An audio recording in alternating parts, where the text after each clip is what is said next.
surprise to me. But then again, if you think about Lemon and him knowing all of the heroes, it kind of makes sense. You know, playing the Valentina allows you to be that explosive with a hero.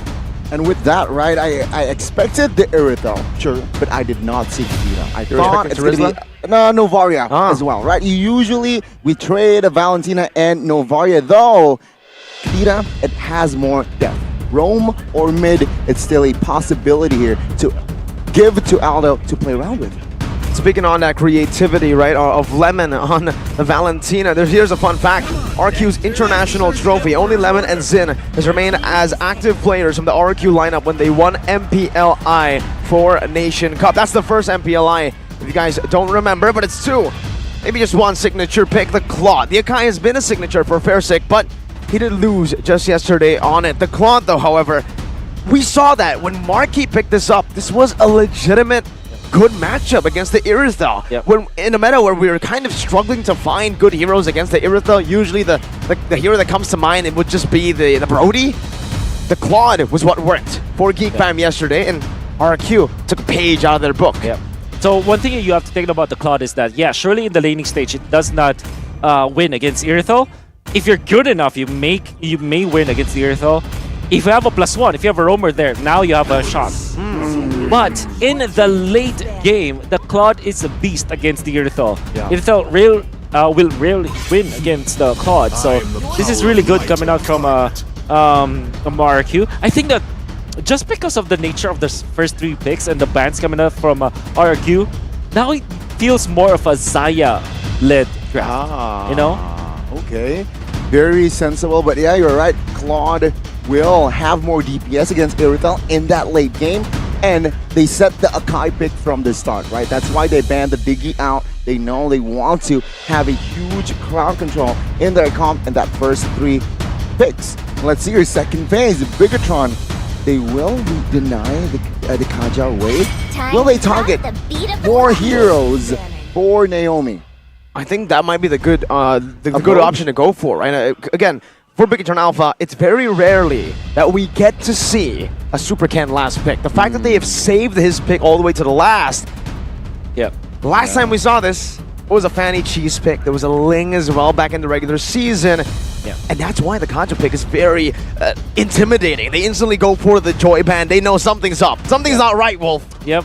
When you look at Uranus as the explained, when it's picked up and there's no jungler yet, you can assume that it will be a carry kind of a jungler, like a scaling kind of jungler, which is Joy. Maybe a Lancelot will be the next ban here from RQ because you don't want to give a late game scaling jungler to lineup that can easily get to the late game. That is going to be the Uranus that allows them to get into that late game.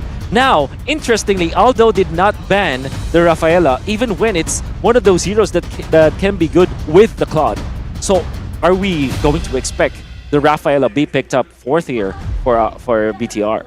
Heck, I might even say that Bigatron Alpha can pick it up for themselves, right? The Kadira pick is still a flex pick, and yeah, that Lancelot surely will be taking away a good answer to the Akai that we've seen, again, from day number 2. We saw it from Onyx, and we also saw it from Geek Fam. It's not going to be the Rafaela, though. They go for an aggressive choice against 2 heroes, the Claude, the Valentina, who can go Purify, and a hero with a built-in Purify. What's the logic behind this, Wolf? Well, they wanted to take it away. Number 1, they want to take it away from Naomi. Number 2, they want more vision to go. Look at their composition. They want to go for the dive. Even when there's this Claude, usually you go for a dive comp against something like an Ixia, right? That sits in the backlines. So what they wanted to do is to have many sources of CC so that the Claude will be forced to purify, but they still have a follow-up. Overwhelming the Purify, indeed. And what I really like about the draft from Bigatron is push control, right? With the Cho, with the Kadita, you can't really face check now. It's very hard because of the pick-off from the side of Bigatron, but RRQ, they add more crowd control in their composition as well. Oh, there you go. Even against Akifra and Khalid, the Fanny pick still comes through. That's risky. Oh, it's much more than just risky, right? Risky is an understatement. What the heck? Wolf, they picked up a Fanny to a big counter. It's an Akai and a Kufra.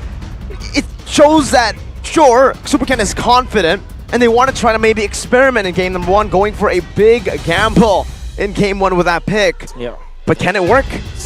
Whew, we'll see. Now the Cho ban makes a lot more sense because now you don't have a way to invade the jungle. That means that the Fanny will have a better time. This is still a massive, I would say, gamble because they don't have the... They might not have enough damage to go through Akai, Kufra, and Khalid with just the Fan in the Earthal. You get what my meaning. Surely they have the Kadita, but if the Kadita is not able to eliminate one person, you don't have the -1 already, that's going to be very difficult for them to pierce through the tankiness that this lineup from RQ has. Well, you saw the Garuda wings of MPL Indonesia flap. It's time, ladies and gentlemen. Game number 1. Into the land of Dawn we go. Bigatron Alpha with a big gamble of a draft. RRQ, stable as ever. Game 1. Who will strike first in this best of 5? Kings of Kings or the Red Terminators? Looking for it here, looking at it. It's going to be 2 Purifies as expected and a built-in one for Fairsick. Now, as well, Super Ken has decided to go for a very, very different route. I expected an killing spree, just like yesterday, and then building semi-tank. It's a lethal ignition this time. That means he wants to go damage. Yeah. So they needed the damage, absolutely needed the damage. Apart from the Irithel, there will be not much that they can have for source of damage in the latter stages of the game. But one thing that I can say is that their split push is so good. Uranus as well as the Fanny. Good Terrify here, but it seems like here both the mid laners and the roamer, they're just poking damage. They're just doing what they can here in the early minutes of the game. And we're already seeing that again, this matchup, right? The Claw is doing really good. Naomi. Oh, with the flicker. Bouncing ball as well. Super Ken gets taken down. Great first blood by the Kingdom's Falcon. And already you see, we're feeling the weakness of this Fanny. Just one rotation and it's already done for Naomi. Very good, I guess, understanding of what the Fanny wanted to go for. It was a big elimination on the side of RQ. That bouncing ball, it really just nails you down to the ground, especially after a Tyrant's Revenge flicker that even Super Ken didn't anticipate. And if this continues, by the way, the first turtle, you're still safe. You can still pick up your purple buff. But once the second turtle spawns, once Big or RQ have their ultimates, it's going to be really, really tough for Ken to even secure a purple buff. Okay. No RQ, they can easily just run over the jungle, so they might miss the purple buff, but look at them trying to position around the orange buff. So slowing down the Fanny is also as good as taking away the jungle, right? You don't have to fully invade against BTR. If you slow down the farm of the Fanny, that's also good enough. And now it comes down to how Bigatron Alpha will be able to cover this Fanny, because again, he's dealing damage. Oh, bottom lane. Oh, blazing duet here from Skylar with the BMI as well. It's a 4-man gang. And take a look at Super Ken jumping in. Super Key looking for the Jet Kun to purify pops. But Super Key still will grab the kill. It's 1-1 now. Great setup by the Red Robots. RQ got a good shutdown onto Ken. Well, Bigatron Alpha, they got the spearhead of RRQ. That's Skylar. And they even took away one gold cannon minion, which is also very good. As a gold laner, you wouldn't want to miss even just one card. And the fact that they killed him before he's able to take down that gold lane minion, that means that BTR will have a little bit of an advantage in their gold lane. And by the way, Irithel can be quicker when it comes to activation compared to a Claude. Exactly. Only needs the Hans Claws and Berserker's Fury to really take control of the game. And honestly, for the Irithel, the reason she's so good is because even if she goes even in lane, like you mentioned, Wolf, faster initiation time, basically, to get started, to get warmed up in the game. And that's what we're seeing with the lead already. Bigatron Alpha taking these small wins, but Naomi jumps in, bouncing ball. Super Key with the Shun Pill will be able to escape out of that bouncing ball. Good knock up here. Fairsick airborne, but it seems like now the damage hasn't come through. Oh, good Wave Dragon cancelled by the bouncing ball. Now Lemon jumps in as well as Skylar. Super Ken, oh, good heavy spin. It seems like the damage will not come through. So Rizzo escapes, no casualties. And the purple goes to the hands of RQ. The Kingdom's already grouping up, man. 5 members. is going at it straight into the purple buff. That's what we mentioned. Yeah. Second turtle. And the fact that RQ was faster on invading the purple, that also allowed them to have 2 lanes for Skylar to farm with. That's the strength of the Claude, right? You can go from the gold lane to the mid lane and farm 2 lanes at the same time. And Skylar now recovered. Good way of Dragon.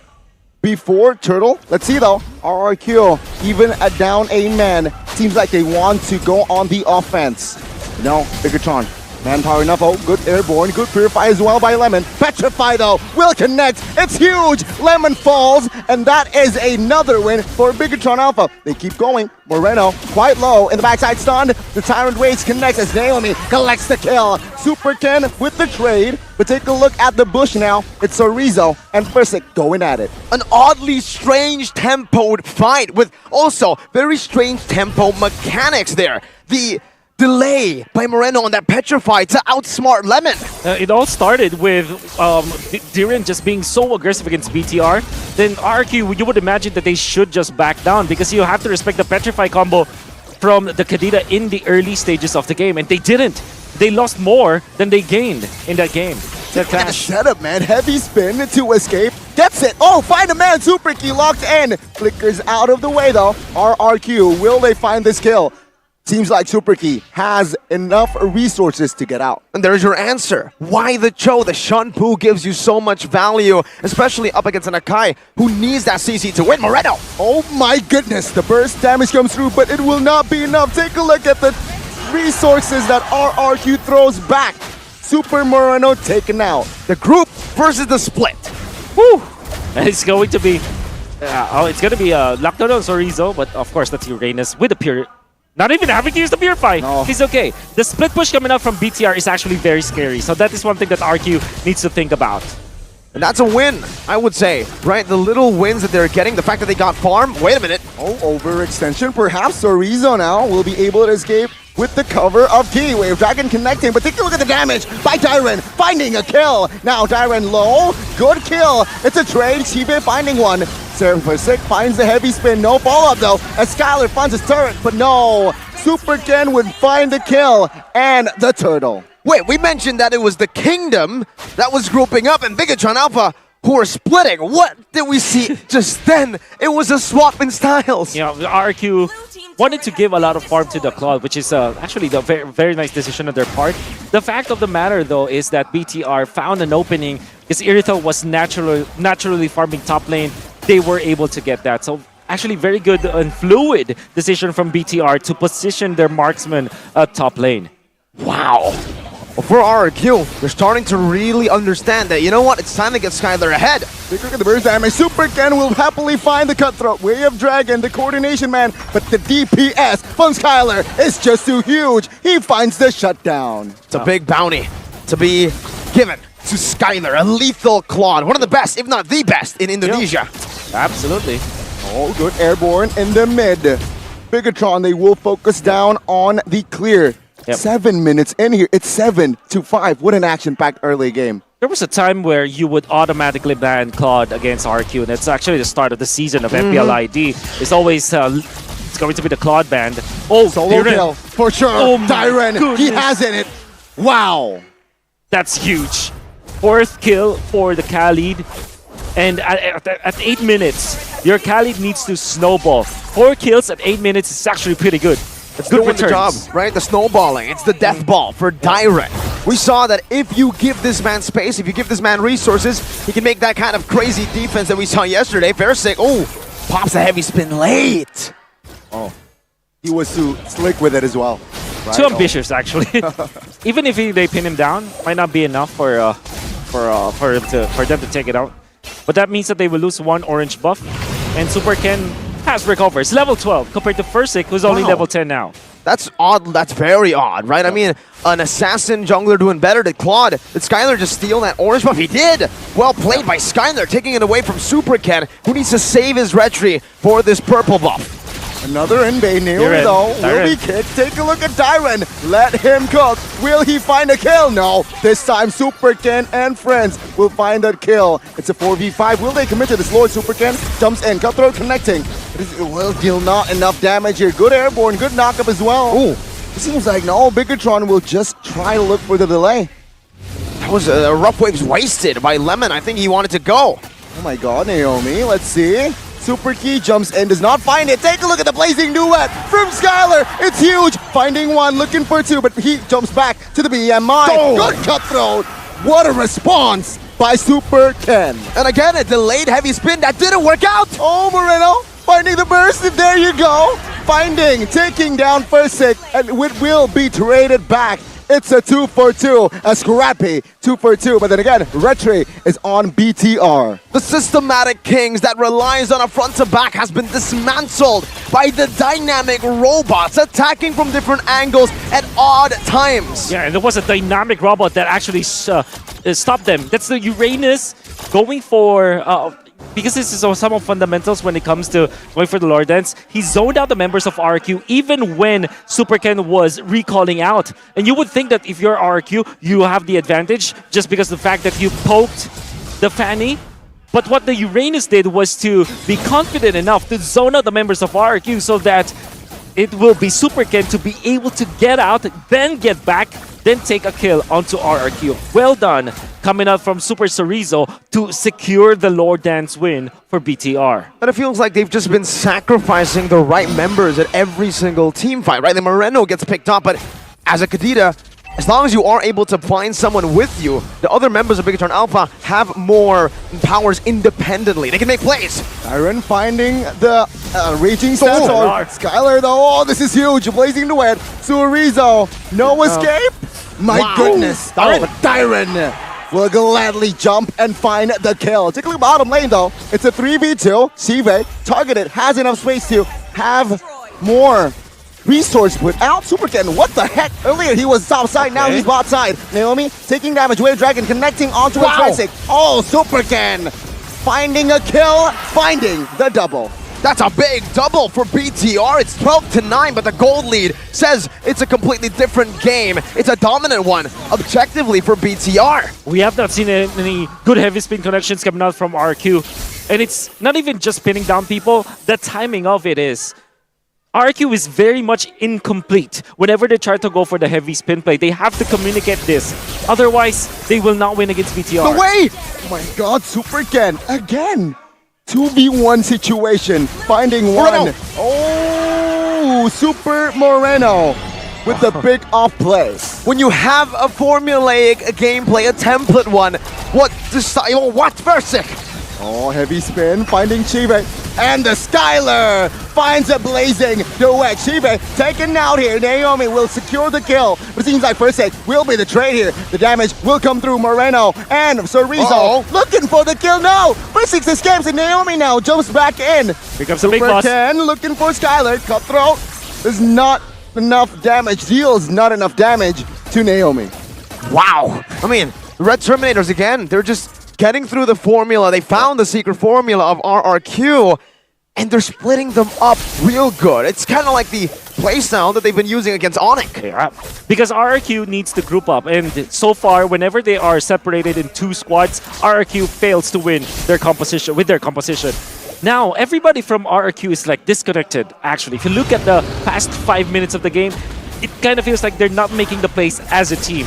Skylar, however, is on point. The way that he did not go over the top when he went for BTR, did not go overheating because he knows that Super Ken will be there.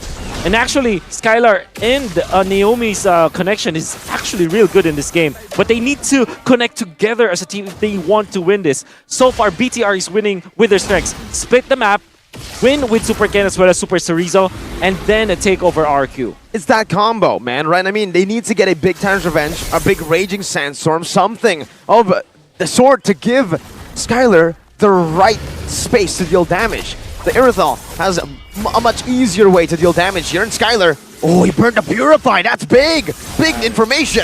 Fursick here, isolated, taken down. Chive will secure that kill. No retreat for RRQ. Moreno, they want more. Lemon now caught. Purify for a futile resource there. Another kill on the board for BTR. Lord secured. BTR full offense. And it's another clean objective take. 2 Lords taken practically for free because they're able to look for these very cheesy, cheeky initiations and pickoffs.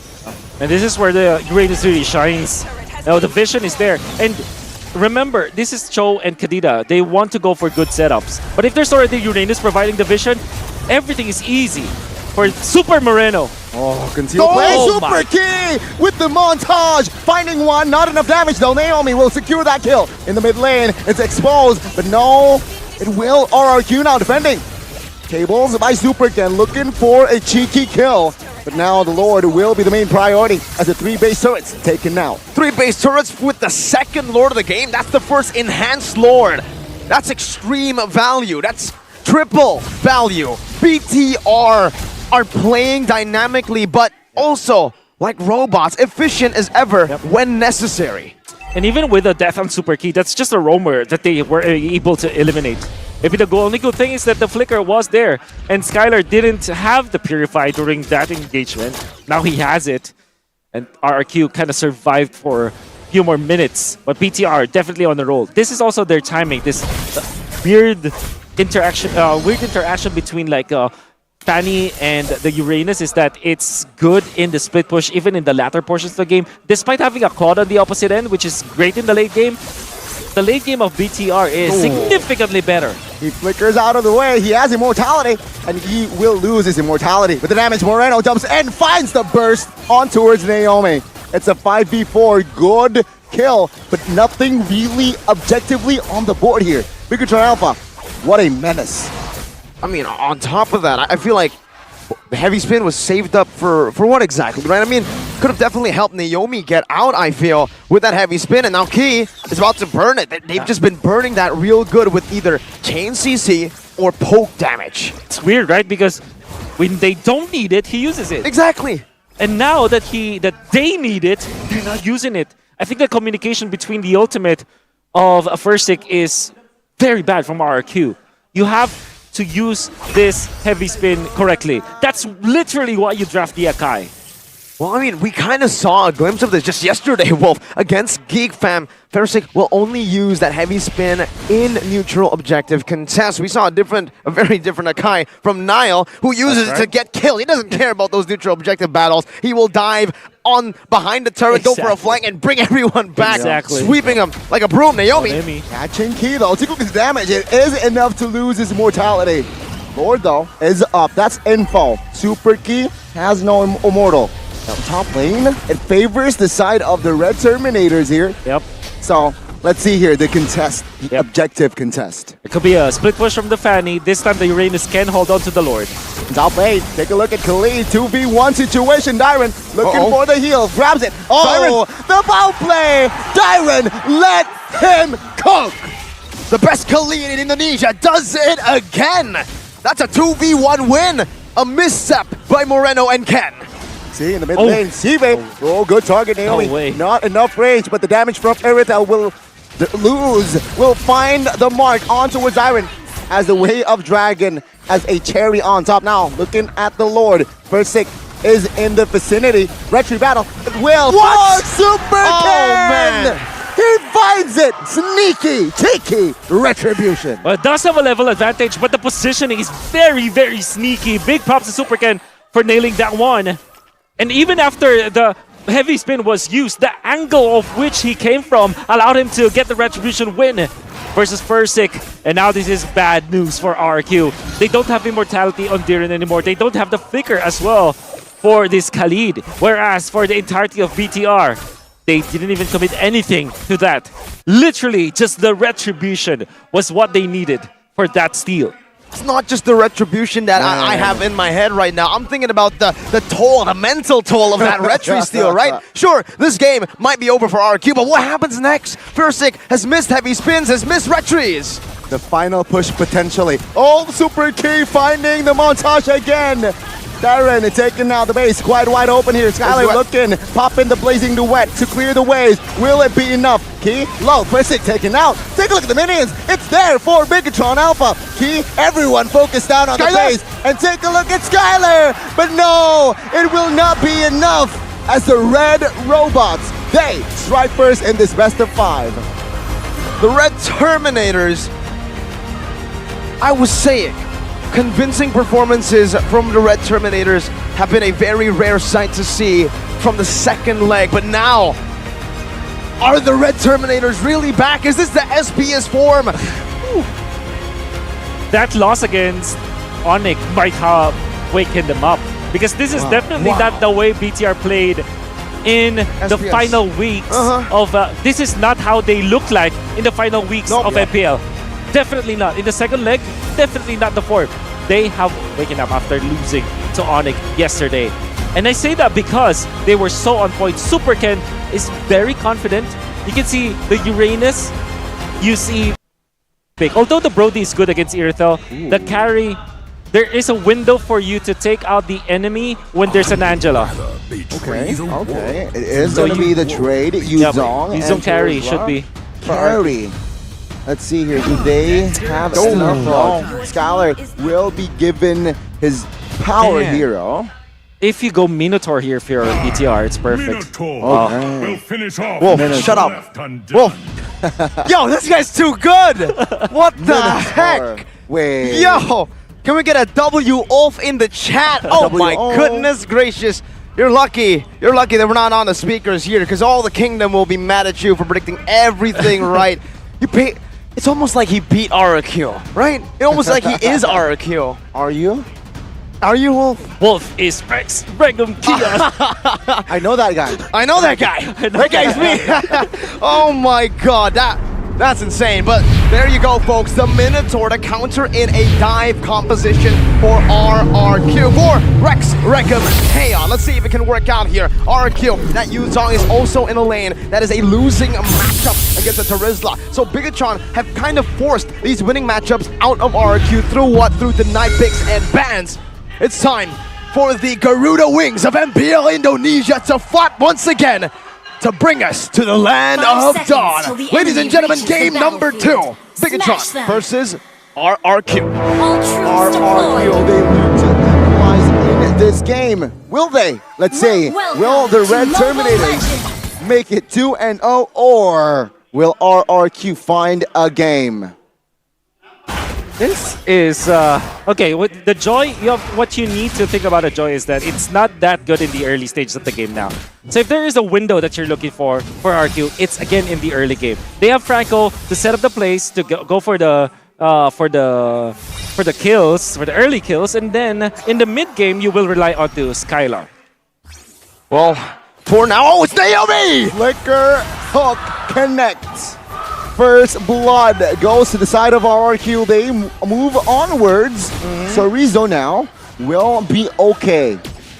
That bird's eye view. I'm telling you, he has a bird's eye view. He has what we're seeing here. It's a very bright map for Naomi. And he's on that skin. Oh, if you're a Blacklist fan, you're probably getting PTSD for what he did to Blacklist in the group stage tiebreaker of M4. And again, another hook.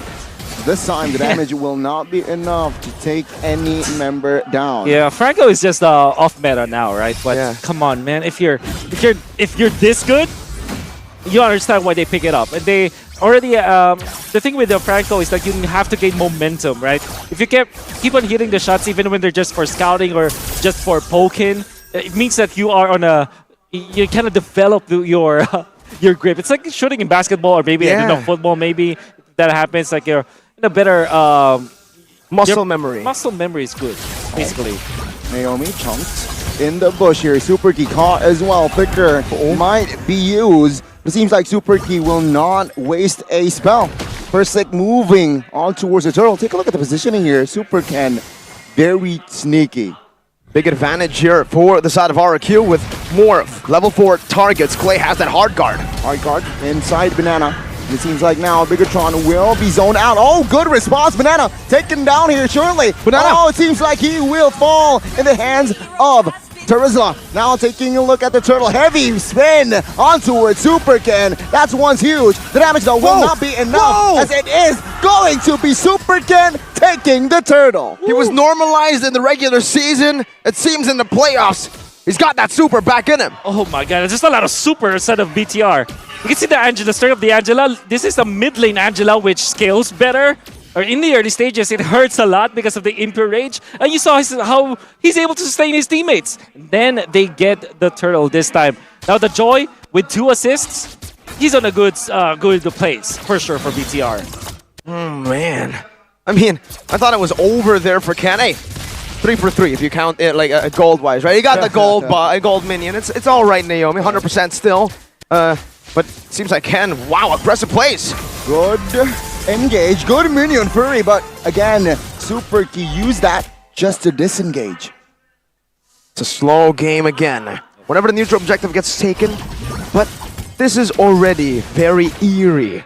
That's the word I'll use, Wolf, for RRQ. The fact that they have picked an Akai to secure neutral objectives, but they haven't secured neutral objectives. Let's say wow, 2-man gang, good Purify, but the heavy spin will lock one member down. Now the hard guard trying to sustain, but the suppression connects. Now the Minion Fury again, but the Clay will find the kill. Super Key very low. Naomi will be taken out. Good flicker by Moreno. Wow. Short range flicker, but does the job. You can see the strength of the Purify, the Irithel as well as the Angela. Irithel survived for long enough. Still though, that is a massive pickup coming out from RQ, and big props to them. This is definitely a rotation that BTR did not expect, having 4 members of RQ at the gold lane at 4 minutes. Typically does not happen, but mission accomplished for the Kingdom.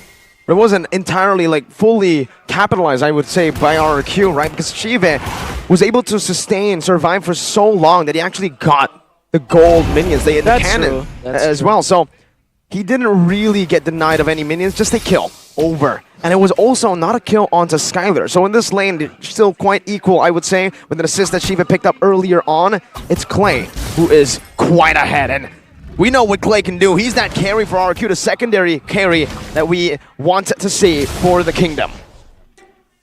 Okay, you need the heavy spin now. You have to use this, but he will be up against the Minotaur. So this is actually good poke on the Minotaur.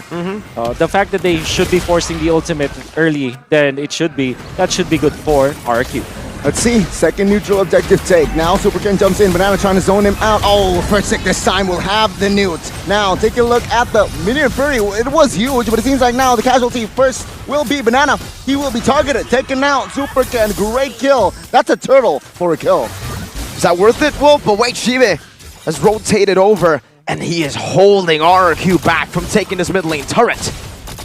Worth it in a way that that RQ gets big objectives, so a lot of gold in their side, but not worth it in the grand scheme of things, because if you are looking at BTR and we were talking about how they should be winning the early stage for RQ, the fact that they're not getting a lot from the map is really bad for RQ, because after committing all of those ultimates, now they cannot control their lanes. You expect a chain, right? Instantly after a neutral objective take into some more with the lead that you get. That XP, the turtle shield buff as well, but you're right, they're not able to really transition that into anything. Audience prediction, still always the Kingdom, the best fans in the world maybe. The most passionate, presented to you by the Samsung Galaxy A34, A54 5G. It's still heavily in favor of Rex Regum KO. Very good stat here, very good early before we enter the mid stage of the game. Now it's a 3-4-4. Economy-wise, not too significant. But what do you expect? What can you expect, Wolf, entering mid? Mid game, you should expect RQ to group up. They cannot even 4-1 now because they need Skylar's damage output. And I'm only saying this because of for just one hero. And I'm gonna keep on saying this. The Angela is an OP hero right now. You know. Man. And I even say that, this Irithel Angela combo is, it's almost as if it's OP in a way that it's very easy to pull off. Hey, think about it, tap the ult, pick a hero. Just pick a hero, man. That's right. Compared to Naomi, who needs to land a hook, needs to flicker forward, needs to do a lot of things, right? Exactly. Luckily, it's Naomi, so he kind of makes playing the Franco look like playing an Angela. On the other side, though, for BTR, I do want to talk a little bit about this level advantage coming into the next turtle. Naomi with Iron Hook. Good hook. The damage, though, it will just poke Torizo down. Now, let's see. First 6 still in full control in that turtle. Clay jumps in. Super Key, Super Ken trying to zone out. Good penalty zone, but it seems like now Super Ken caught in the penalty zone. First it finds the turtle. Clay now first the one to fall, and it seems like the damage will come through by Moreno. First now caught, isolated. 4 man is on him, and it seems like the damage will be more than enough. Skylar now blazing the wet. No damage at all. It will be a 2-for-1. 2 kills for 1 turtle. 2 for 1. A turtle, Naomi. Oh, he gets key. Good hook!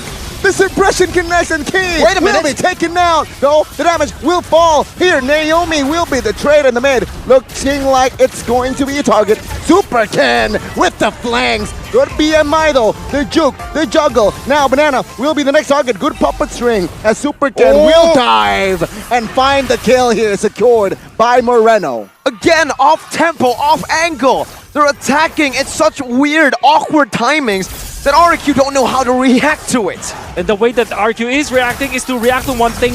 Overly reacting to that one thing means that you will not have resources for the next one. And BTR, they paced it and layered it correctly. It's Super Ken first, or maybe it's going to be Super Key. The way that they are managing their ultimates means that RQ cannot manage theirs. And RQ being off-tempo, being, you know, overly reacting to BTR means that their 5v5 composition is not gonna work.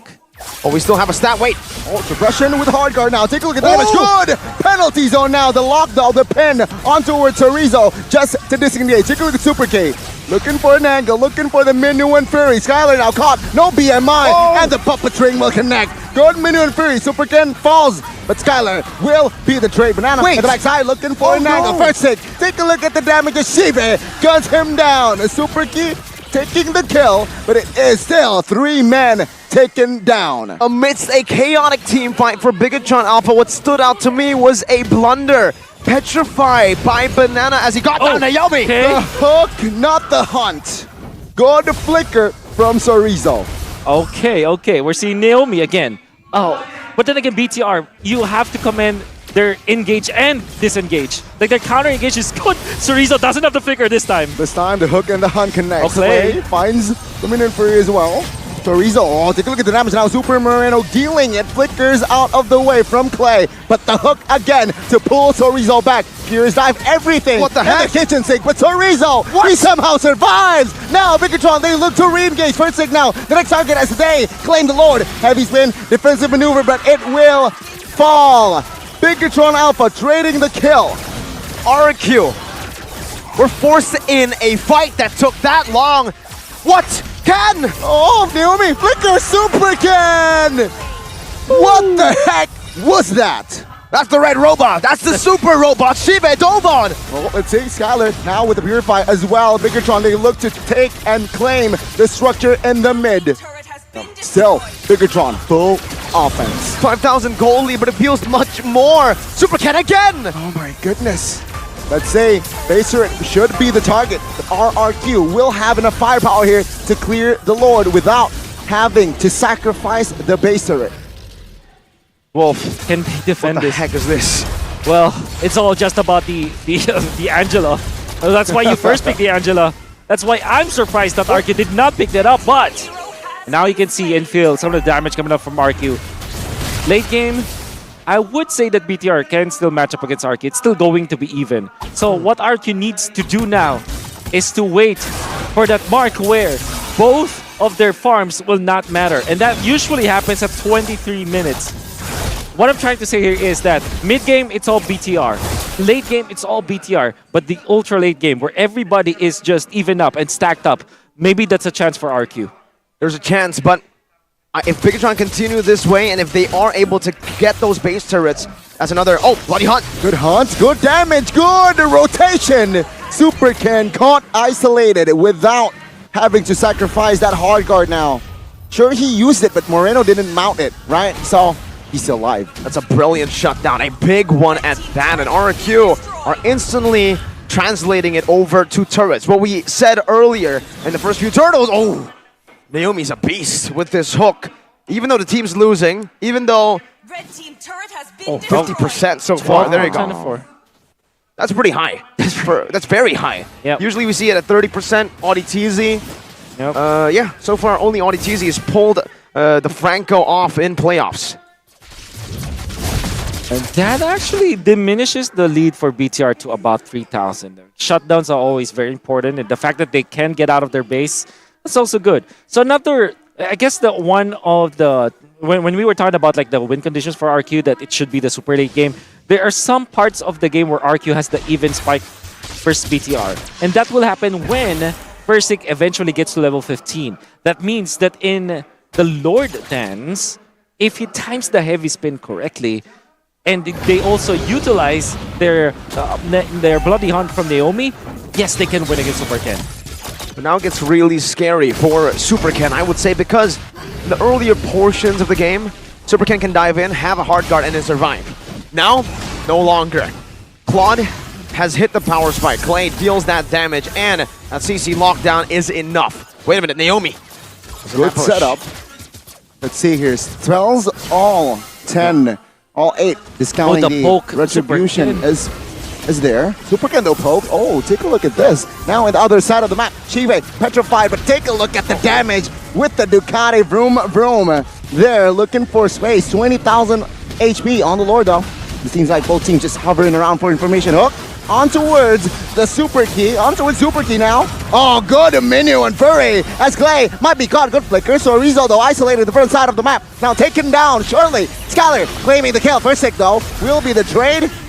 It's a 2-for-1 double kill by Shive. Vroom, vroom, real. Vroom, vroom, real. 3-for-1, Gani. On the Ducati. Shive styling. Oh, Chief is styling as well as BTR. I mean, Chorizo surely was isolated by Persik, but my oh my.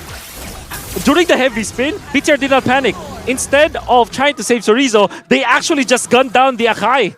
They did not voice anything. They just took out the opposition. Yeah. And the Akai being the front lines, taking so much damage from Chief, it means that no matter what the result is, they will not have the Lord. The result will be endangered pandas, and that's what's happening. Bigatron are literally just taking Persik out of the meta. Hashtag save the pandas, man. Oh no, what color is your Ducati? That's what she was. That's what Shiva is saying as he Oh does my a wheelie. God. What color is your Ducati? Oh, bird. Bigatron Alpha is red, just like their team colors. Gold distribution, Wolf. Let's take a look at Chorizo and Banana. Okay, so I would say this is fairly even. The 300 gold lead for Chorizo is not that big of a deal, especially with all of the turrets that BTR was able to get. But then again, the impact from Chorizo, you can see it. Oh my goodness. Good hook. The hunt though will be saved. Skyler securing the kill. That's a 4-man offense. Super Key now loses his mortality. Ziva in the backside. Helped up by the hard guard here to survive. Now, will they re-engage? The answer is no. For RQ though, they will lose another base here at top lane. But they will survive another day. All right, how good is Naomi, Right? right? That That Terizla hook, that defense, that was Naomi. That was the Kingdom's Falcon. Just getting another iron hook with his bird's eye view. unbelievable coming up from Naomi. And as long as Naomi is holding this Franco, there's always that win condition from RQ. And like I said, like if they go ultra late, the odds will be even. It's gonna be just about gameplay in the end. And when we were talking about the Retri battle, we mentioned that the Bloody Hunt will be perfect to hold down Super Ken. In combination with the heavy spin, that's a lot of tools for them to secure the Lord, right? But there's a counter. There's both the Minoan Fury as well as the penalty zone. 2 knockups that can cancel the Bloody Hunt. So both teams actually are pretty even when it comes to the Lord Dance in the late game. But this is where I see some sort of problem for Bigatron Alpha. It's the fact that the Claude is already at his power spike. Just as I say it, you see that damage onto Chorizo. This guy's supposed to be the tank. You saw it onto Minotaur. I gave him the benefit of the doubt because Minotaur is, you know, kind of a squishier tank, but man, he's melting these members down easily. If he gets one good moment, some space, Bigatron Alpha will be melted down completely. I got a question here, Wolf. In the late game, does favor and conceal differ, or does it favor one or the other? Oh, good point. The thing is, you always wanted to go for the... Yeah, conceal play is always good. I think if I were just to choose, it's going to be conceal because you can do it like twice, almost in the last few minutes of the game. You can conceal to get into position, like what Geekfam did in the first against Dewa. Remember that when Baloyski had that big brain play. I was watching the cast. BBB, Yeah. big brain play, big brain Baloy. Now it's Naomi who's trying to make those big boy plays on the Iron Hook, on this Franco. Far lane pushed in. Wolf, Bigatron Alpha have a little bit more of an advantage here when it comes to waves, but yes, 50-50 on this Lord Dance. Firstic has the heavy spin, but Bigatron Alpha have a lot of CC concealed. Conceal play cancelled immediately though by King. Other side of the map, clear. Barely. Very clean. Chive has the Purify, so if the hook lands, he still can escape. Firstic now getting poked. Oh, he jumps in. Take a look at the heavy spin. Finding Till, but the damage from the Minifree will come through. Super Ken in the backside. Locked in. Suppressed Clay, though, will be taken now. Traded by Super Ken. Now, Skylar will secure the kill. Banana taken out. The Lord will fall to the hands of the Angela. Super Moreno with the triple as well. What the heck is this guy on? No jungle, no problem. We'll take the Panda on. Angela saves the Lord. Now they're looking for the end. Skylar, Naomi, can they defend? Oh, Super Moreno with the flicker. Naomi flickers for defense.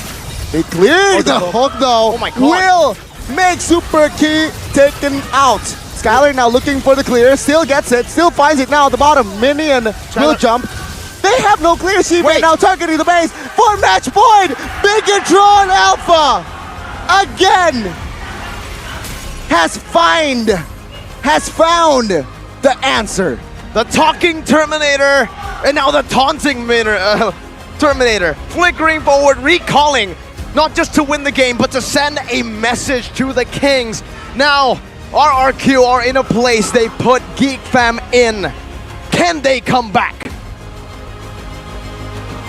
What are the odds that an Angela, Triple Lord. Triple Lord. and by the way, Firstic was alive all that moment. Yeah, I saw, he That was- walked up. He walked up.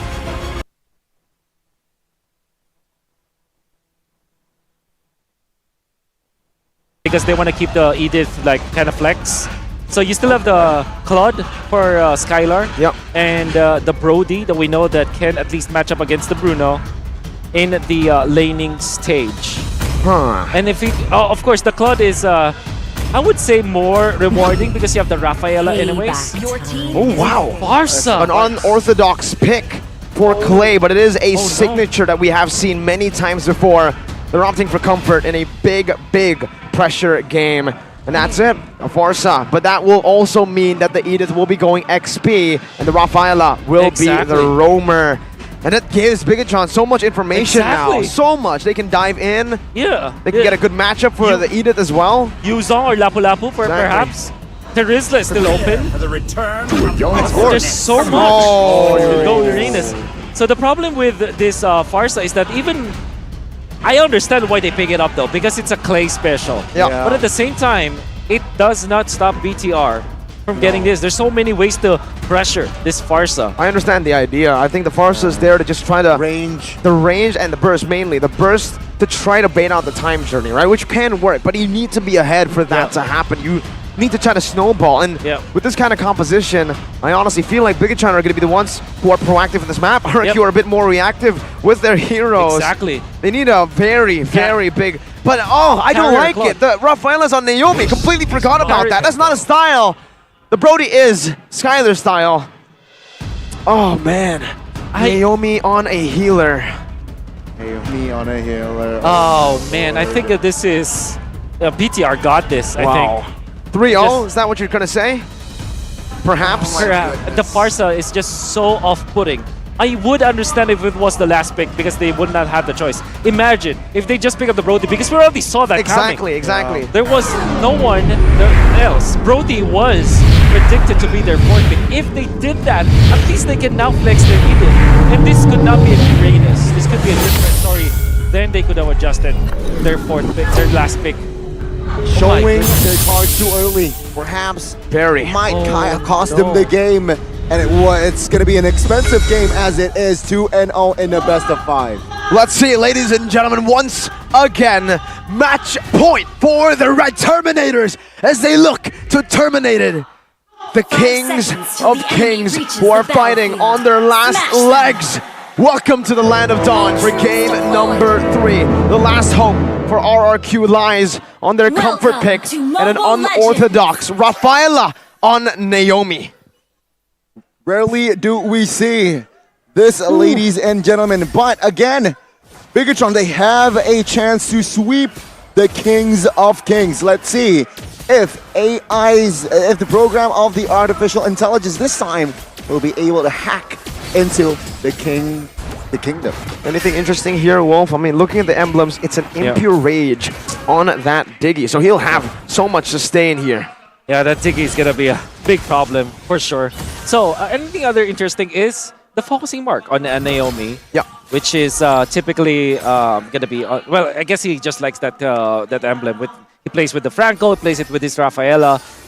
We can rely that he will be able to land his ultimate, right? Because that's just Naomi. If he can land the hooks, Holy Baptism should not be that difficult. Okay, but there's a good trade going on. Clay? Wings by wings, very aggressive early, but it seems like Bigatron, they were aware of that play now. Supercan realizes that Clay, no wings by wings with the archery, will find the heavy spin and finds first blood. Wow. Great tobacco play there by Supercan, but seems like now with the 3-man gang, Supercan will be the trade. Great response by RRQ. Would you say it was worth it, Wolf? Because again, we did just talk about the fact that the Farson needs to snowball. If he gets shut down like that, is it worth it for BTR? I don't think so, because that's also like snowballing is also very important for the Akai, especially with the heavy spin usage. You can see the turtle fight, it might not be in their favor. Fortunately though for Super Ken, he might be able to get level 5 because he got a kill. Interestingly, he's still level 4. That is weird to me. Yeah, I mean, I think it was also because he was down below the Lancelot, and that's why Super Ken will have a... Exactly, that's why it's weird now. Let's see. Oh, retribution battle. Clay, though, will find a kill onto his gate. And the retribution will fall to the hands of Super Ken in the bottom lane. It's actually Skylar taken out as well. And Sorizo and Super Ken. The dynamic duo finds a kill in the mid. The robots are creating an earthquake, a disaster for the Kings as they try to siege down the kingdom already with the entirety of the gold shield. Down below, it's on a Bruno. Talking about snowball, you don't get as much snowball as a Bruno. Oh, take a look at this. The damage comes through. Flicker even from Banana, but not enough range. Miscalculated. Wasted Flicker. Now, and even steal. Oh my god, pressuring Sversik in his own jungle. Yep, they get to 5 stacks. They're confident. Does have to purify, so he will stay here. With Brave Smite purify Uranus. Oh wait! Full stack. Wait, this is a solo kill? Full stack Uranus. Let's see, full stack Uranus diving in. Finds the kill under the turret. No way! No way did that just happen! Sorizo! And now, he cannot defend the purple. No. The purple is even more important. For Lancelot. Yeah, he used the retry. Oh, good time. Stack's gone. Naomi, what great kind of defense coming up from Naomi. Had it not been for the entirety of RQ, that purple buff will be lost, and Versik would have been in a very disastrous place. And look at the swamp already, guys. Look at the swamp very early on. Usually you expect it at 5 minutes after, the gold minions don't come over. Moreno dealing a lot of damage. This might be a kill. Play terrified. Has the flicker. Will waste it. Now in the mid, it seems like Bigatron, they will chunk this gold shield turret, and Play has nothing. Can do nothing about it. I don't think Skylar can do much about this as well. He can put the damage on Sorizo, but it just certainly is not... Wait, Skylar, you have no turret there. The flank, 3v1, oh, the man. setup, Super Ken. Oh, good flicker, yeah, you're right. One spell will save his life. Yep. That's also heavy spin, so maybe RRQ are brave enough to kind of contest this. But look at the Bruno. They want to contest this. Okay, they know that without the heavy spin, it will be an even battle. And the fact that they have Feather Air Strike and they have the Baptism, yeah, now they're feeling confident. That delayed take again, right? I mean, look at the Bruno. They don't even care. Super Ken says, sure, let's contest it. It'll be a 50-50 here, but it'll be 100-0 for the turrets you have up top. They're still lingering up top, taking the orange buff away, and Super Ken is still looking for it. Yeah, Banana here with the zone. but Versick will grab the turtle comfortably. Now though, Banana, they will not be committed. Top lane, still the duo of Diggy and Bruno with the help of Valentina here. Seems like we'll be able to siege. Great feather airstrike taken by Moreno to zone some members of RRQ. Wow. And now we slowly but surely see a shift in the audience prediction. Super Ken. Say purple buff invade. Purple buff though will be taken. Now with a heavy spin, it seems like Versick will not have the purple. Take a look at the burst damage. What? Sorizo again with the kill. Now the mid structure falls and RRQ, they're down bad to worse. They're not just down bad, they're down terrible. 0-3 and 2 for their jungler. What's the win con here for RRQ, Wolf? Oh, so difficult. You would say that if they land big ultimates, that could be good. But again, this is Diggy. So even when I say that, okay, maybe good initiation coming up from Banana, Holy Baptism onto 3 or 4 members of BTR, damage coming from Skylar, that could be good. But you have crowd control immunity coming out from Diggy. And that already is the problem for RRQ. I mean, my goodness.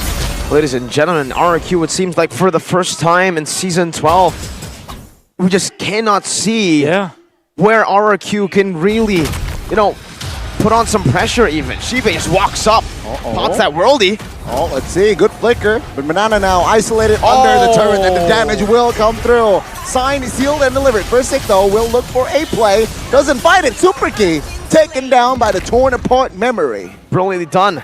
They're able to find one, but it is on to Key, who has died once, so less gold than anyone else here. And BTR have set up perfectly for the up-and-coming turtle.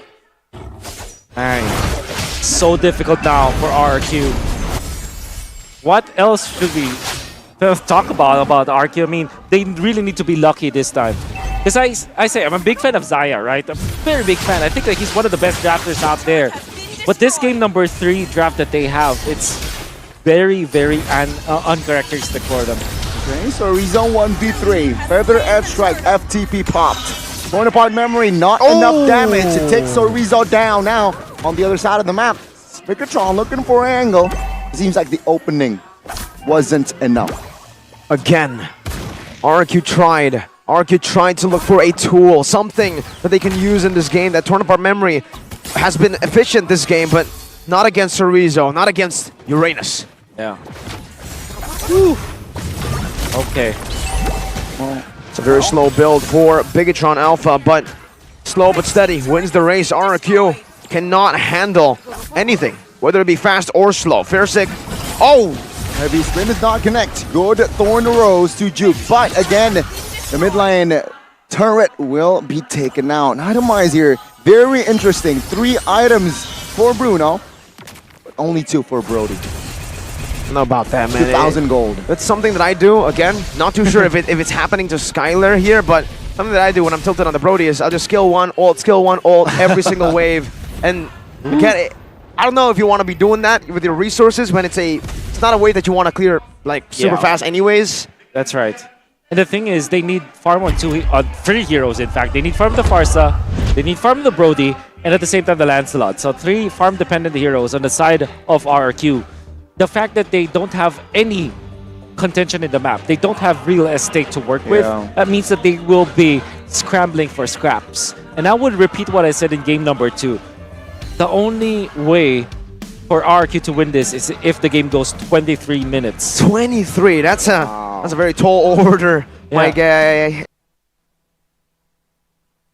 Shive on the Bruno. Whew. 15 minutes to buy RRQ. Do they have enough resolve for this? I would say that among all of the teams here in Indonesia, RRQ is always like thinking about ways for them to come back. There's a certain aura around them. Exactly. And they have heroes to kind of deal with the lanes. But I'm not entirely sure if they can get out of their base. Again, they have to just settle for scraps. Reverse time. No. Good bait now. Banana forced to use the Primal Wrath. That's info. Play as well. Pop the premature FTP. Huge resource wasted, which allows Bigatron Alpha to claim the first Lord in the game. That's L1. for BA. Lord 1 for Bigatron Alpha.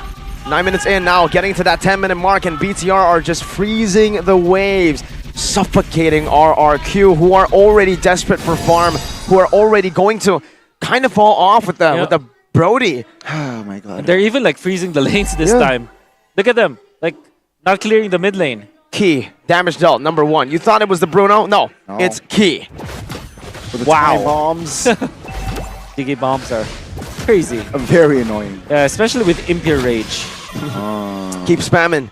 Doesn't matter, your mana can keep on getting back in. It's a 3-way push, Gani. Are you ready for the siege? The kingdom is under siege, and it's a big robot that is knocking.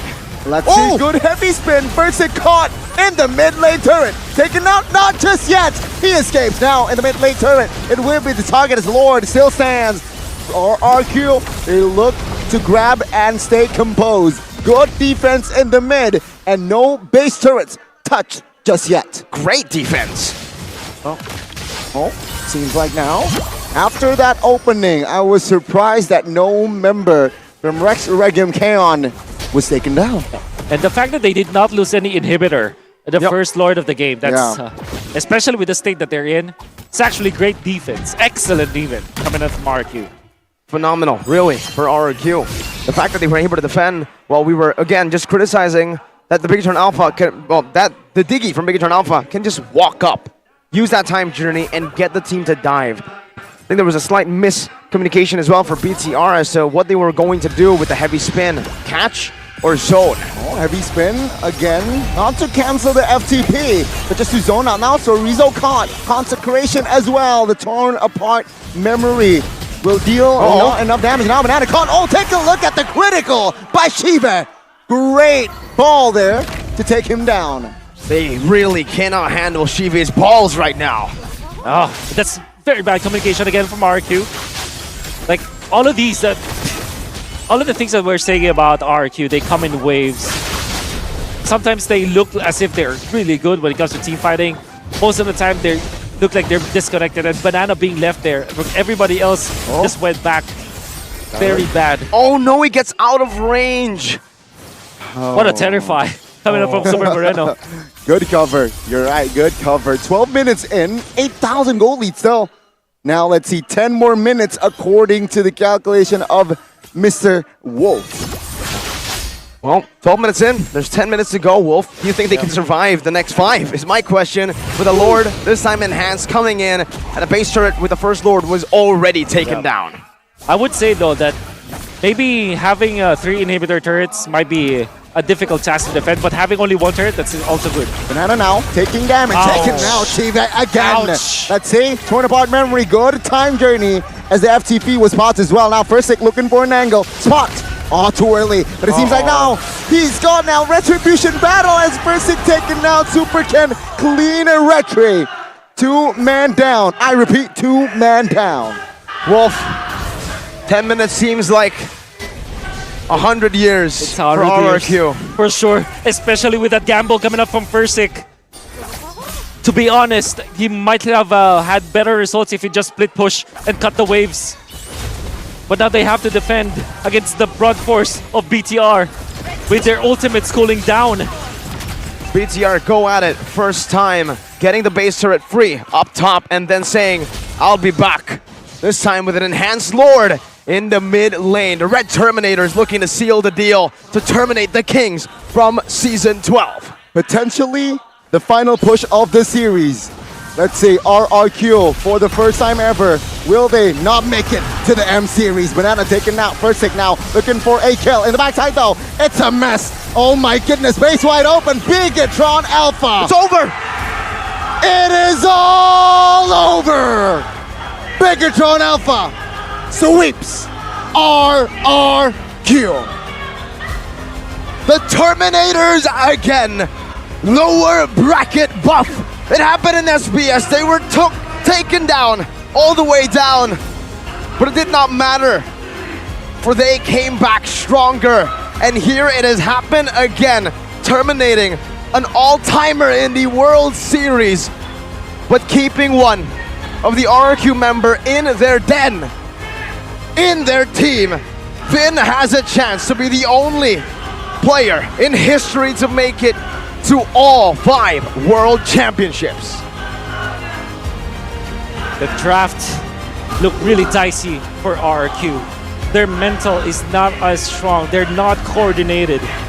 Unfortunately, they did not recover from what happened yesterday. And they have not won a game since. Big props to BTR though. They came in prepared.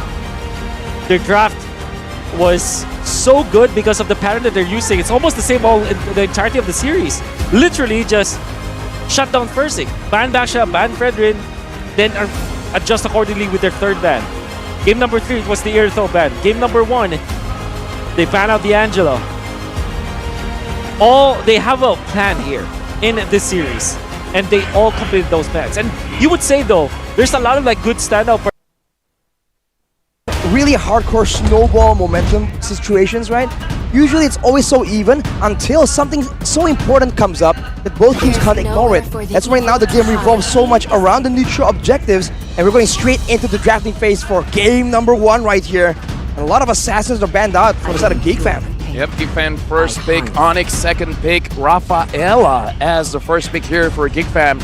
Onyx instantly matches it up with a Valentina, and yes, looking at Geek, their bans is all about backline dive. So I'm really looking at this draft. Perhaps Marky is going to use a hero that doesn't have a lot of mobility that can really impact the game.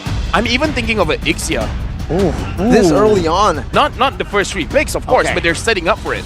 Maybe, right? I mean, for a lot of the compositions that we have seen, I think the only team who's actually pulled the Ixia off this playoff has actually been Bigatron Alpha. Ixia and then a Tank Fanny to distract the front line and even the back line of the opposing team to give him that much room, but it is still a very signature Veramis for a boy. Honestly, Geek right now, they have a lot of protection, especially for the backlines. So, I don't know, I'm kind of thinking that they're really looking at team fights. I kind of feel like their key to victory here is 8 minutes and above.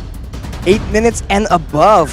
If they want to do that, they gotta really stave off the early game aggression coming in from Onyx. And with the Baksha, with the Rafaela and Faramis, this is a very dangerous roam-heavy squad with a lot of movement speed. They can really abuse to try and stop Onyx aggression, maybe keep Suns stuck in the lane in order to build up for that late game play. But I have to be careful about Keyboy and try and predict here. With the Edith showing up, is this gonna be a roaming Edith? Because Keyboy is definitely the go-to for Onyx when it comes to engaging, when it comes to finding those pickups in the early game.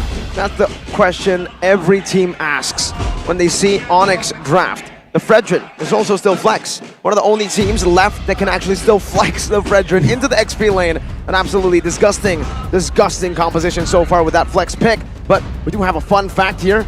MPLI still belongs to Onyx. Onyx the only team that has successfully become back-to-back champions in MPLI 2021 and then in 2022. And actually, these were the 2 teams in the grand finals in 2022.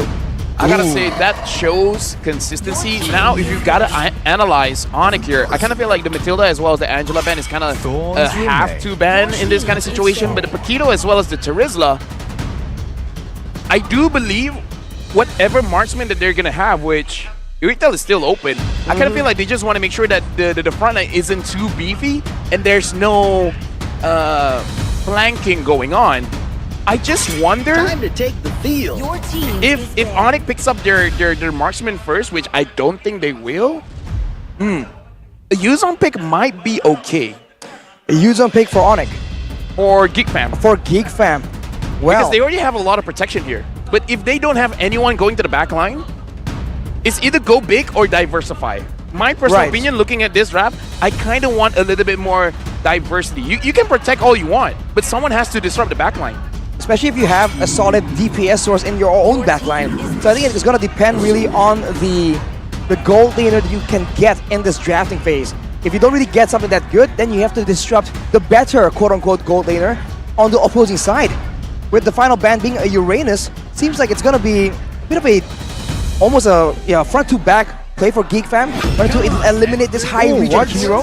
But Onyx, they seem to be going for a bit more aggression. Everyone is close range, short range, and with the Claude here making a comeback, a newfound popularity, it's going to be countered by the Netherrealm, but only for so long. Here's the thing.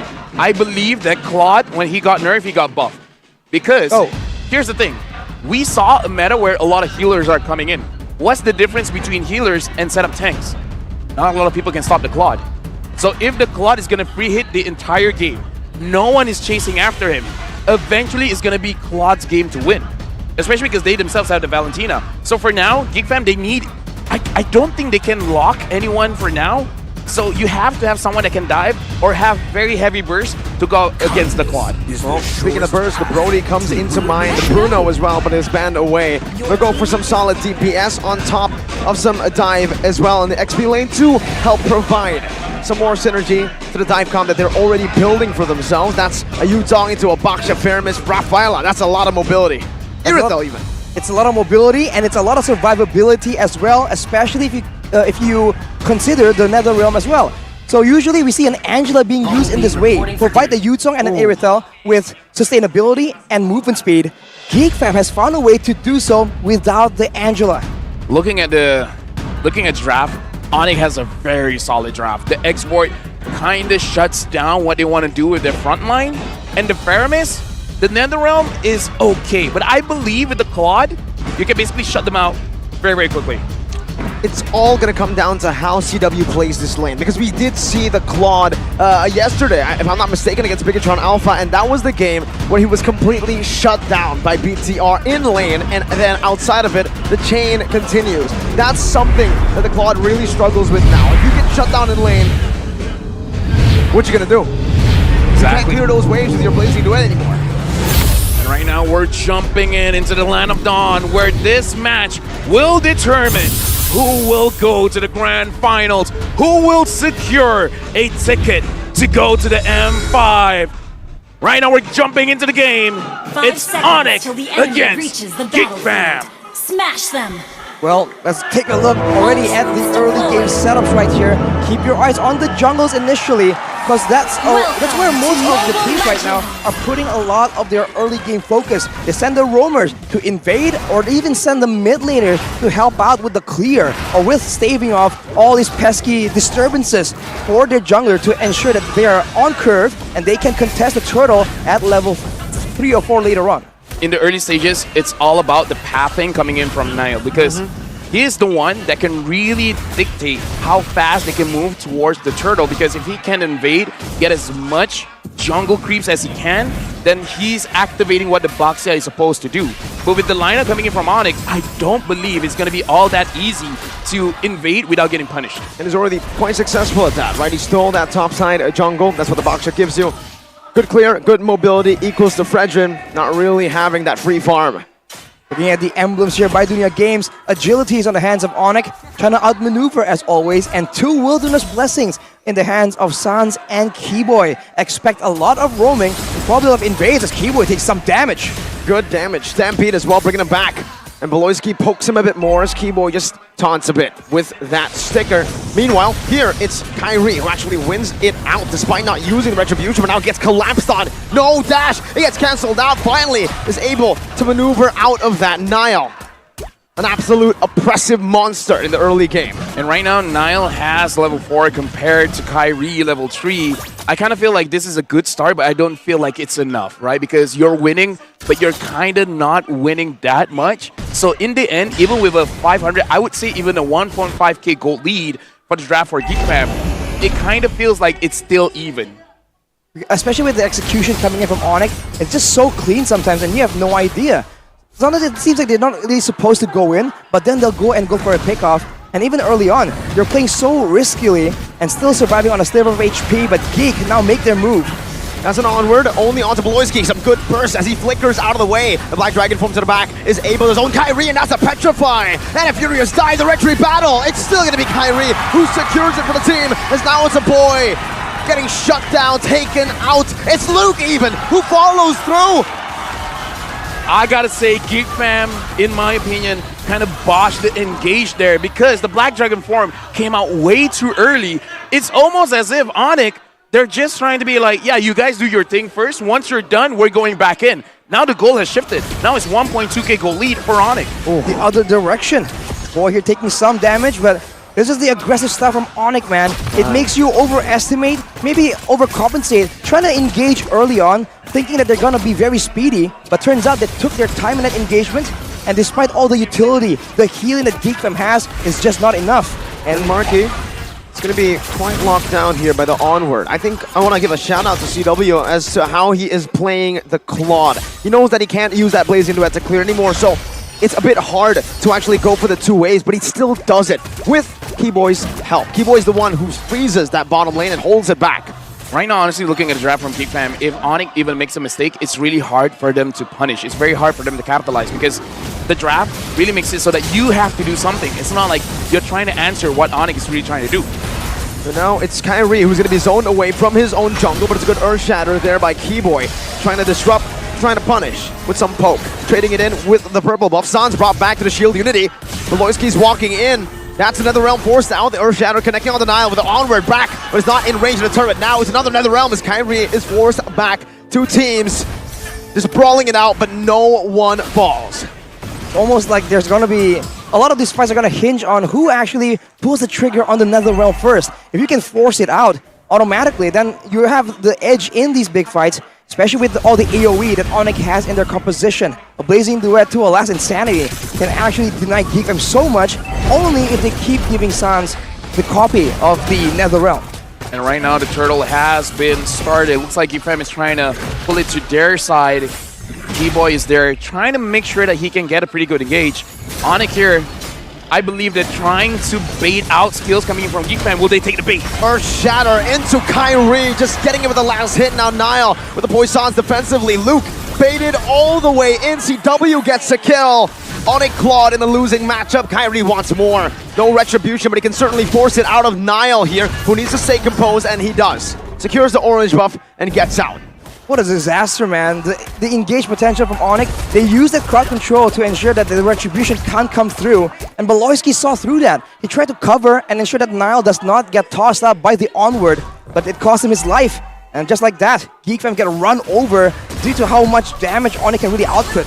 That's an Onward again, but it's only to Nile, who could certainly just take this damage with Beloyski healing him back in. Oh, Shield Unity was cancelled. Now the stacks are being placed onto him, and the Brazer's Wrath gets rid of the Nether Realm.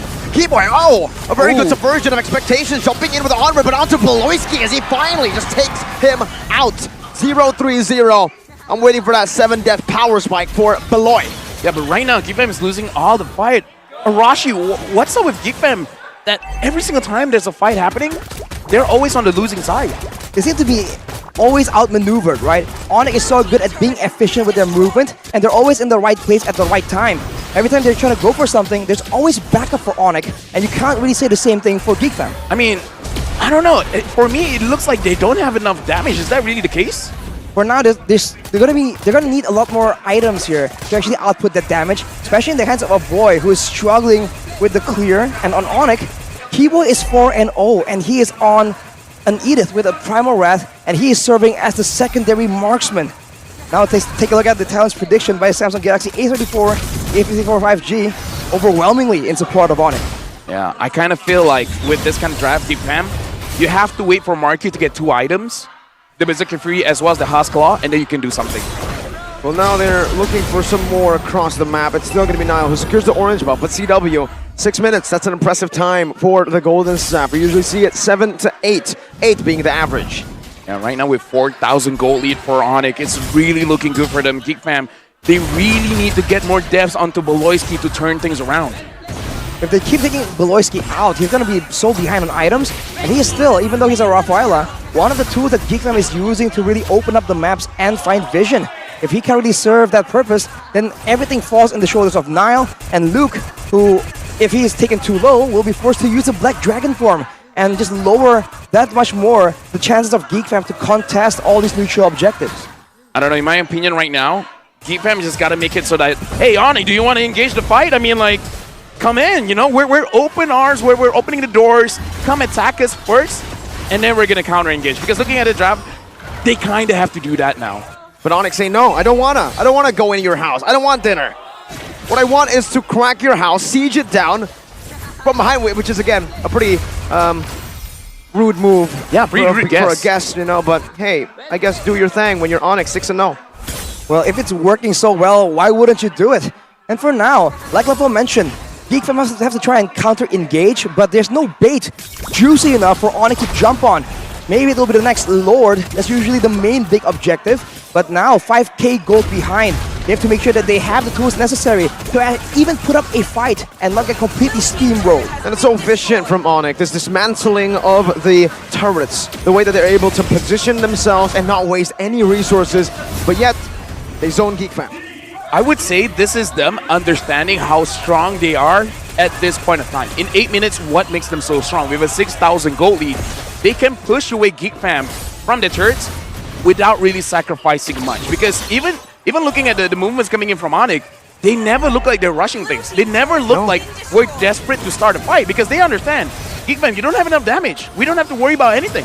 Despite them not really forcing anything to happen, they're still fighting, not against GeekFam in this game, but against the clock. They're trying to beat that clock with the 7,000 gold lead. It's 9 minutes. We usually see them beat it later on after the Lord, and guess what's spawning? Yeah, beating the clock is not going to be easy.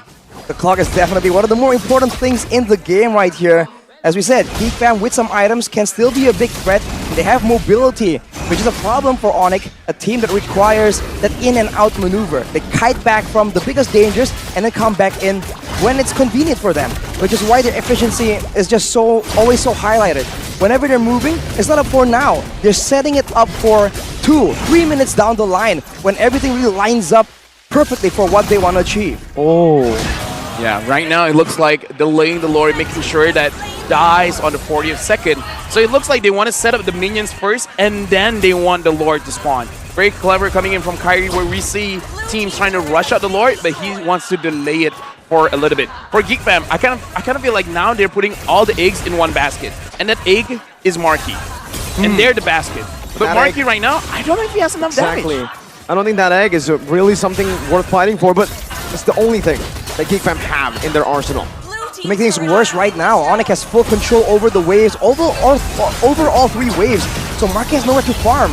Slowly and surely, he's falling behind in EXP, in gold from CW, who has the win of nature. One more big issue for GeekFam to think about in the middle of these big fights. If you take a look at the items, Suns with the Lightning Truncheon Power Spike is also... there's a chance for a pick-off to happen, and the NetherRealm just being denied completely if they're able to pick off a boy and crowd control him if the Purify isn't available. Looking at items, it wasn't fair. Marky only has 2, CW has 4. He has double the amount of items here, so I don't know, and GeekFam, they need a miracle to stop this. Concealed play from Keyboy, not gonna hit anyone. Ooh, good dodge by a boy right now, but Keyboy still finds it. Primal Wrath and Flicker backwards right now as the Black Dragon Form gets popped into the back.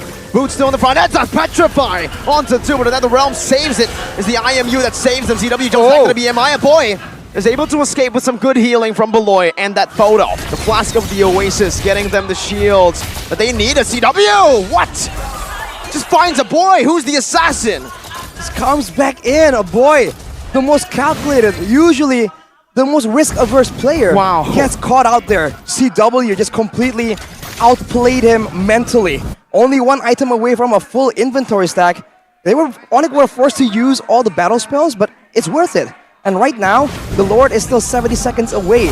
Most of these battle spells will be available at the next big objective, but Onyx, they're not stopping anytime soon. Nope, Niall's gonna be brought back. Kyrie's looking for the lockdown. No, he just baits out that red tree, takes it for himself. They are taking everything away from GeekFam. Let's rewind to the previous fight around top side. GeekFam looked like if it's not for the NetherRealm, they can do something about it. At least now, you know, they're having fun. At least now they're like, we know what's up, you know, it's like... No, they're baiting. They're baiting. They're baiting. They know what they need. They need Onyx to be overconfident. They need Onyx to dive, and then Marky just be like, I'm 0-0-0. I have more damage than you think. Exactly. He's been farming quite well, even though he's 3 levels behind, but this is why it was so scary to see Onyx lose yesterday. It was so scary, the fact that they dropped games, because usually when they drop games, when they look vulnerable, they'll come back the next day looking stronger than ever. It's the Onyx way, right? Lose once and then never again after.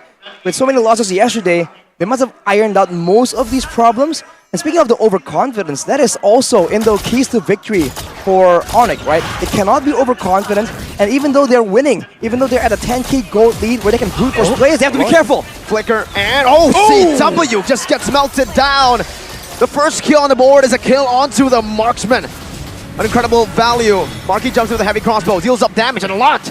Like you said, he has damage. Luke jumps in with the Black Dragon, forms to the back line right now. Is Kyrie, will he be able to steal it away? It is going to be him who secures it. And Onyx look for a 4v5. Sans in the back, dealing some damage. That's in the Brazer's Wrath, connecting on the Beloyski as he gets a baptism to lock Kyrie down. Last Insanity, only taking a few of the HP bars away as Marky is still able to free hit. The Stampede brings Kyrie back, but the dash gets him back to safety. Sans is still lurking, but they decide to stop.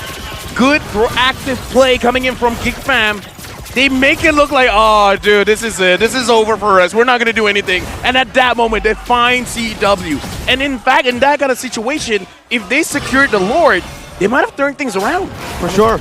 Definitely, the Lord will just give them so much more space to maneuver, so much more momentum, and more importantly, control, where they can actually get in place to actually prepare an ambush for Onyx. But now with the Lord coming in, only 2 members escorting the main Lord. Everyone else setting up the waves. Onward onto Luke. Good furious dive defensively. Nile has gotten rid of the Lord. Using the red tree, gets out with a shield unity. A proper defense for a proper team. Geek Fam are still in it. Yeah, but right now, Onyx, they're still staying in the base. Sans, almost half HP. And right now, Boots making sure that Luke as well as Nile are not going to be looking healthy. CW, 3 hits. And now only 1 objective is in the base for GigFam. This is a very rough spot for them. GigFam is just waiting for a big fight where they can turn things around. But in a weird way, Onyx has the same kind of survivability that GigFam has because they have the Firaga armor, they have Edith with the Primal Wrath, technically 2 lives in 1 hero. Onward. An Earth Shatter, dodged away from Keyboy's gonna lose his life. No, it's just the immortality right now. CW buys the Wind Talker, and that's a Petrify! And a big shutdown over. CW forced to use the DBMI, the defensive battle mirror image, and Kyrie now being chased down by a Black Dragon flying above the sky. Shield Unity coming down with the Appraiser's Wrath, grants him a little bit more sustainability, and Nile gets baited in. The healing is not enough from Beloy, and again, it's Onyx who are reversing what looked to be a good moment. CW with a blazing duet! Free hitting, but it's going to be a fadeaway all the way to the back. Not enough to take him down. It's now to Last Insanity. Beloyski gets taken out. Marky looking for the play. The Shadow Stampede from a boy brings him back into the dive. Lucas chunked by the Appraiser's Wrath. 2 for 2. I would say in that fight, GigFam was the one that managed to get a victory. The only bad thing was that Nile really committed, but the team didn't want to commit. It's like what my dad used to say. If you want to go in together. I see. W-Dad. W-Dad. Yep, going in together is definitely important, especially in this context. Nile is the main front line, so if he's not available, you saw that even though CW was free hitting on Nile earlier on, he was lasting a long time. If he can make sure that happens while Marky is hitting back, that could be the key, literally the key that GigFam can use to turn this thing around, man. GigFam just needs to understand what is the goal. Because we saw 2 different mindsets. One wants to go in, one wants to kite.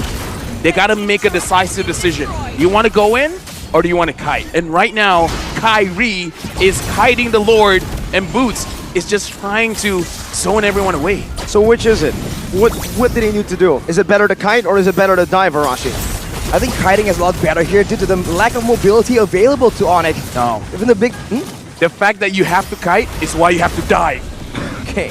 I mean, hey, if you can subvert the expectations like that, it can just work, and Luke is attempting it right now, right onto CW. Perfectly balanced, as all things should be.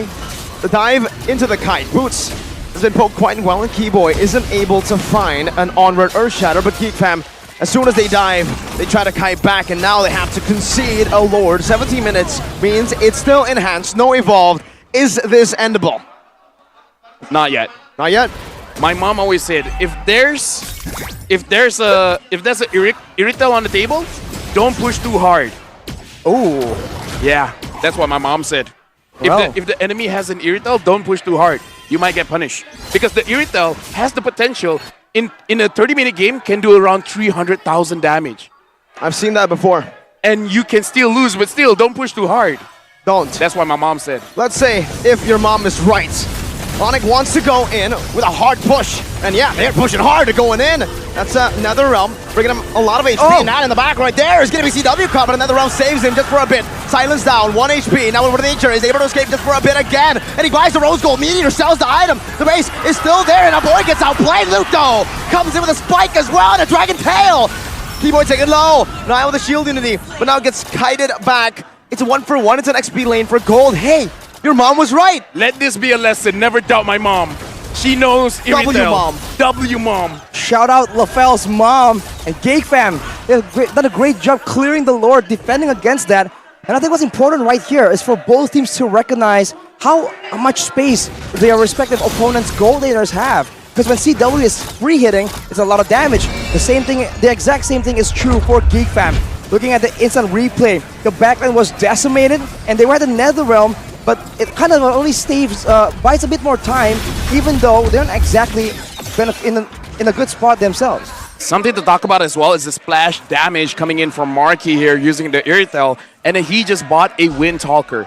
So now the splash damage is going to be more. It's good defensively as well as offensively. Especially as we saw, Onyx, they're getting to a point they can't catch Marky. Now there's more movement speed for him. So in this matchup, this is why I say, no, sorry, this is why my mom says that if there's an Iritel on the opposing side, don't push too hard because she can kite all over the place. She can move and attack at the same time. Not a lot of heroes can do that. At this point, I just gotta say, mom knows best, man.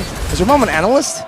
She should be. In another She should be. She should be. She should be. And my dad as well. Shout outs to him as well. Guest Shout out. performance soon? What? Your parents' guest performance in Indonesia soon? Maybe. No, Why that's for their son. Yeah, I don't want them stealing my spotlight, all right? Ooh. I mean, like shout out to them and all, but dude, don't take the light away from LaFell. Okay. I want to go towards the light. Oh, hang on. Wait, is that good or bad? Wait, is that good or bad? It depends. It depends, right? Because it depends on the context here. You don't want to... Why don't I want to go to the light? Because we need you here, bro. You're casting. Well, the light is over there, so it's literally in front of us, and it's in the second floor. So technically, not now. Is it a literal light or is it a figurative light? See, if it's a figurative light, it's in a a hospital, metaphorical and- light. It's a metaphorical light. See, that can be both positive or negative, right? In the hospital, you probably do not want to say that. Yeah. Probably, unless it's like you actually do. You're in a dark room and you actually want to walk out. Then I guess. But Ladies and gentlemen, if you're context hearing matters. this, the more you shouldn't do it, that's where you do it. Never let them know your next move. That's why when Arashi said they should kite, that's why I'm like, they should dive. that's why. If you Onyx don't is know like, what they're doing, yeah. Find the moment. Yeah, I agree. The damage coming in from Fermis low-key hurts, but Marky, he... High key. you can see the shake in the head of both Arashi and even Onyx. How did they not kill Beloy? You know, people make mistakes, all right? Don't judge them for that. Definitely. And now the Lord is getting kited a little bit. This is going to be more intense. I have to say, if Luke does his job well, he actually uses the Petrify on Kyrie. Exact moment Nile can get the Lord is going to be insane. But now Keyboy. Oh, an Earth Shatter connecting on the Beloy and Nile, but that's going to be Keyboy. Forcing you to Primal Wrath quite early. The Lord is still at half HP. Keyboy getting chunked, flickering out. That's a big resource burnt out, but Boots is doing a good job at kiting and poking. Suns with a splash of damage. Boots with some fire. Spin that hot fire, and it's a reset for Onyx. But oh, Kyrie goes on to Nile, the Onyx prodigy, who's now loaned to Geek. This is why the reset from Onyx is so irritating, man. It's never a clean break. They're always somewhat following you, just close enough, far away enough that you can't really hit back. Now Sans will get stunned up. Oh, a flicker. Two big resources, both Keyboy and Sans. Damage dealer and a playmaker. Right now, honestly, Onyx, they don't have the healer, but it looks like they're always top of the match. Especially the content charge coming in from Sans. The moment he's low, he can get some HP back alongside with the movement speed. And Boots is making sure that Nile does not have a good game. Boots has to be... He has to zone them out, making it so easy for Kyrie. How does Geekman fight back? They're ignoring the mid lane. Geekfam are ignoring it. They want to come in right now. That's giving the Holy Baptism connecting to the back line. The Winter Truncheon gets bought in time and the Immortality as well. Sans buying so much time, but Marquis is still free hitting. Meanwhile, CW rotating towards the top side right now. Sans going to be slain. CW walking still. Niall versus Kyrie in Retribution battle, and that's going to be CW in the base, wide open. He wants to go for the end right now, but who does this? Yeah, the minions. He does. Onyx takes it with a forced error. Looks like Onyx is starting the match with a 1-0. We were talking about how Geekfam has a chance. CW is like, I respect you. I'm not giving you that chance. He heard you, LaFell. He heard you say, oh, in the team fight, Marky can hit back. You can't chase the Irithel. Fine, we'll just go straight to the base. Let's skip the whole team fight. I mean, if the Irithel is the problem, don't go towards the Irithel. Exactly. Move away from the problem. Geekfam right now, they're putting all their eggs in one basket. And I kind of feel like that basket is getting smaller and smaller. It is. The basket also is a metaphor to the... Look again. Onyx, they're in a position they can win the lanes. Okay. So it might be a repeat of game number 1. So this could be game number 1.5. 1.5? Or 1.7. It depends what's your favorite number. It could be 1.2. Yeah. Because we're in Season 12. Oh, that's a good one. If you're talking about winning... Sometimes you're clever. Sometimes I hear you talking, I'm like, oh, that's actually pretty good. You know what else is pretty good? This deny pick. Irithel and the X-Boy. That was such a big problem. They can't ban it. So, just pick it. Against this pick-off composition, the Firaga armor will definitely be great, but... Oh, man! Oh, wait, do they have enough dive? When I was talking about Ixia game number 1, I was talking about game 1.2. 1.12. You didn't let him finish, Arashi. He was about to say .2. Just looking into the future, man. I need to work with professionals, man. We've been through this. Actually, you know what? I prefer working with non-professionals. You guys are great. You're good. You're great. Wow, great. Let's see. Draft index. What can you see from this, Arashi? Well, it's gone a bit too soon. Yeah, though. didn't get to see it that close, but you can tell that there's a lot of crowd control still for Onyx. And even though technically there isn't, there's no slows coming from Export, the Direworth will help in taking out the members from Geekfam, and the best crowd control is that. And right now, going into the game, this time without a Claude, with the Ixia. Previous game, there was enough dive, but now that becomes a question mark. Will they be able to catch CW, or once again, CW will open the full barrage and drop down Geekfam? Smash them. Calvin Winata on the Ixia. Deployed. We'll see if he can just gun down the members of Geekfam. But with this composition, I guess that's why Onyx banned away the Yuzong, man. They were concerned. Because we saw that when Bigatron was using it, the Yuzong can really stop the full barrage so consistently. They are not going to deal with that at all this time. If you think the last game was linear, I think the fights are going to be even more linear now. Geekfam are the ones that have to make it messy, make it complicated, and find some weird flanks. No. No, okay. Messy as in, you know, like clean and messy, the opposite? All right. Well, right now, Onyx, they kind of have the same strat, right? It's all about playing through neutral objectives through these team fights. And let's see who gets this. The Lethal Wanderer, first one. So win for Onyx. Looking at the emblem setup here, 4 quantum charges for Onyx. In my head, that just means hiding around. So I kind of feel like he has to be a little bit more careful. And I don't know, man. First thing for me, I would say every single game is going to be Onyx. Oh. That's for me. I mean, the prediction is not going to come up, but I'm just going to let you guys know. It's always Onyx for me. All right, it's always... Wait. Niall trying to go for the Retribution battle right now, 1v1, and he actually finds it. Gets the Retribution away from Kyrie. That's going to be a pretty big win for Geekfam, shutting Kyrie down from the get-go. That is a very good pick for Geekfam, man. The Boxia, a lot of movement speed, a lot of clear, especially against Kyrie, where you want to try and get in the way of his jungling pattern, jungling pathing. It's a great value pick. And I mean, as Superken was saying, if he gets it, it's 100%. I think Niall can do the same thing. I would say for Geekfam, they just got to make sure that they don't lose the laning phase. They don't necessarily have to win. They just don't have to lose. Ooh. Speaking of that, they are listening to our comms as well. Yes, LaFell, we won't let him. Never mind. A boy in the mid lane, Purify already. The Stampede gets him out, but that's a big spell to be using, both CW and a boy. Hey, but again, you don't have to win. Just don't lose. So, like, a boy, be careful. It's like a battle of patience. honestly, for both these teams. And Kibo and Beloyski having a bit of a showdown here in the river. But what's characteristic about Onyx right here is the fact that they never really overextend, even when they're going for a kill. Oh! A flicker burnt out there. They're not letting you finish your sentences. Arashi, that's Keyboy with an onward. That's another realm, giving them a little bit more HP as Keyboy flickers out of the taunt, and that's going to be Kyrie who wins the Reggie battle, but now loses his life. No! Appraiser's Wrath grants him first blood. It's traded in with a kill as well, but it's ultimately a 2 for 2, just a turtle difference that Onyx took. Personally, for me, that's still win for Onyx. Hey. Hey, I called it. Everyone Onyx. All in Onyx. All in Onyx. Because, okay, so for this draft, I would say team fight, this time, it will look good for Geek Fam. They just had to make sure that they don't lose a lot of turrets, because when the full barrage opens, Marky will have an advantage with his heavy crossbow. He can dodge, and then he will deal much more damage.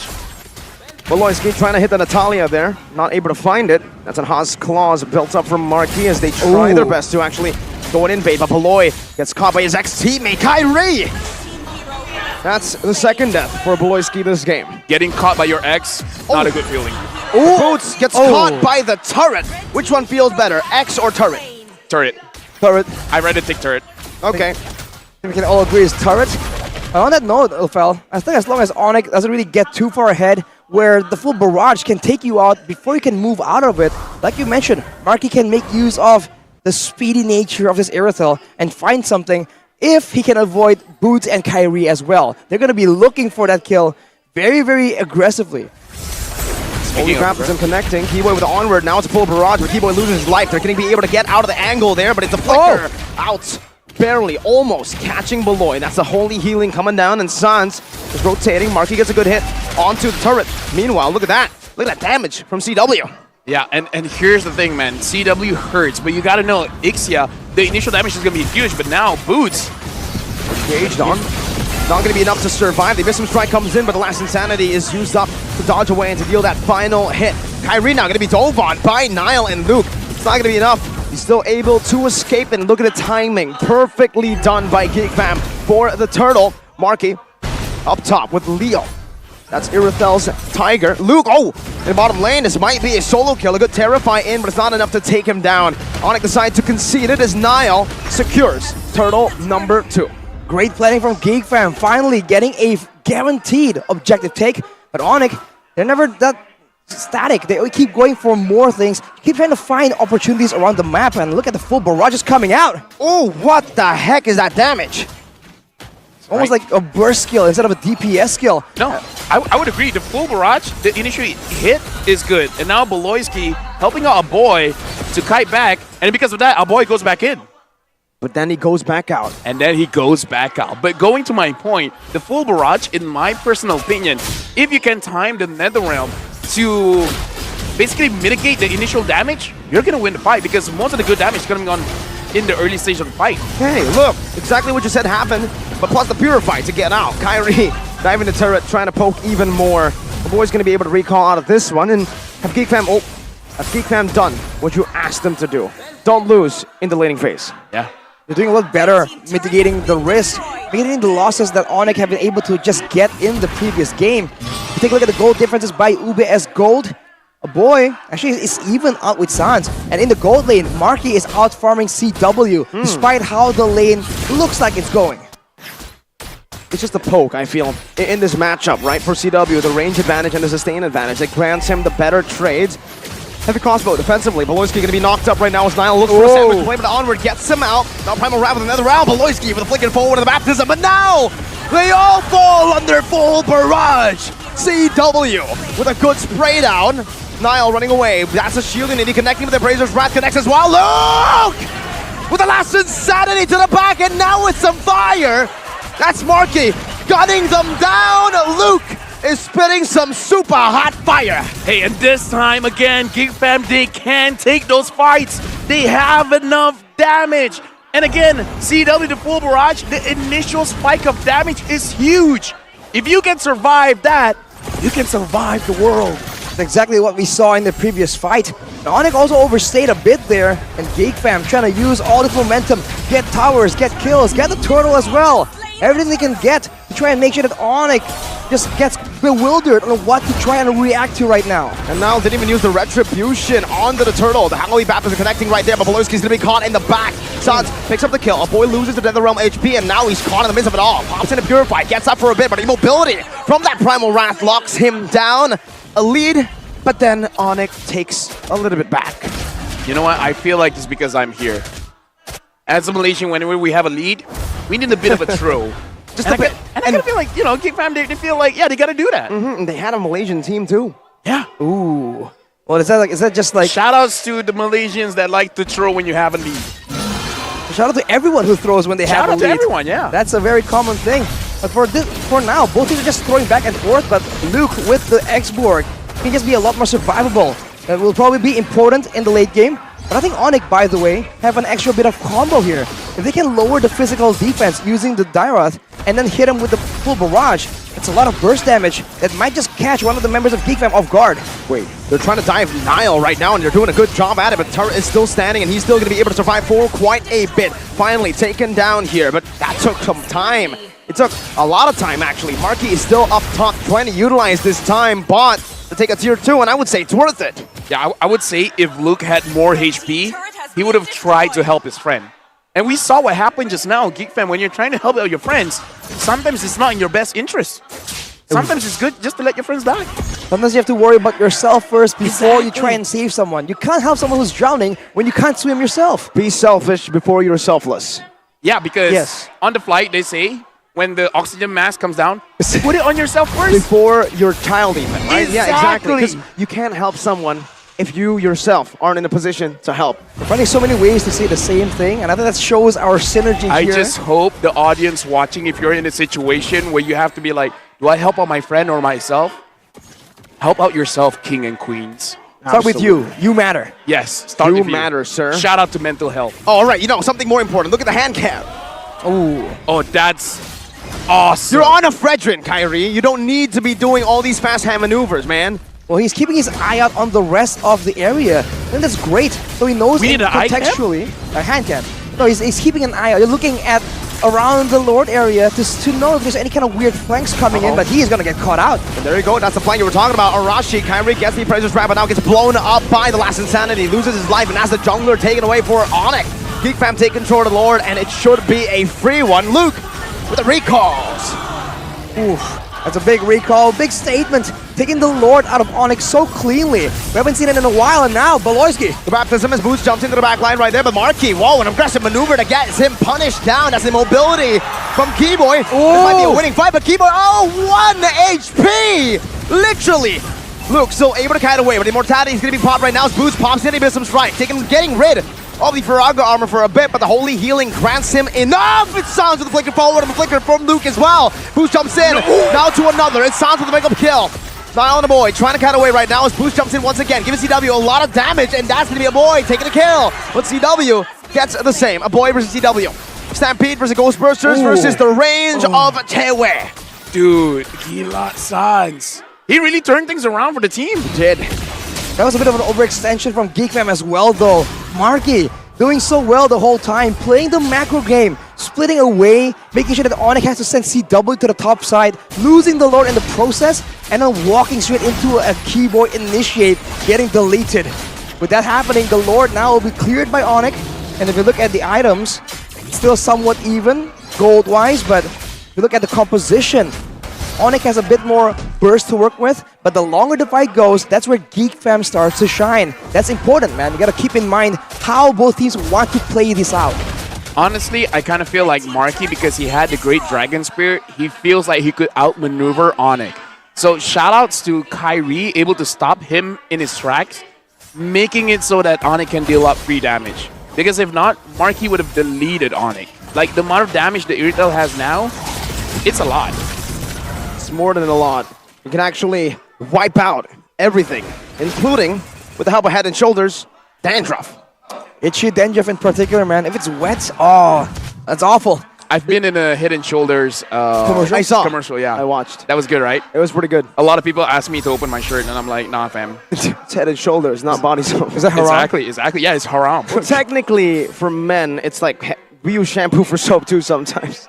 Wait, what? Yeah. For what? men, you use one product for everything. Head, body. That's why it's called head and shoulders. You can use it for everything. Yeah, if you can use it on your shoulders, you can use I've it on been the doing rest it of your wrong body. my whole life. Exactly, LaFell. You got to learn from the I've professionals, only used man. it in areas that has hair. Like the head. Like your whole body? Well, it depends. Look at Luke right now. I am looking. And now look at a boy. Man. Look at Keyboy. Oh, I love the observers, man. Like, And now look at Nolan. Shout outs. Shout A outs new to the hero observers. that went out for milk. And Oof. never came back. I mean, like, it took time. It took time. It took time. He's back though. He's back though. So we'll see. How I mean, that plays Layla out. grew up to be great. Kind really? of. I mean, not a lot of people use her, but Exactly. that's good. That's not. Oh. Moving on. Moving Not on. a meta pick. Almost 1,000 goal lead here. And again, they want that team fight. Because I feel like if they can bat out the full barrage, that's great.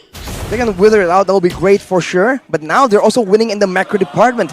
The movement speed being supplied by Beloyski is allowing GeekFam to be spread out a lot thinner compared to Onyx, who is always close together, especially for CW, who is just completely immobile.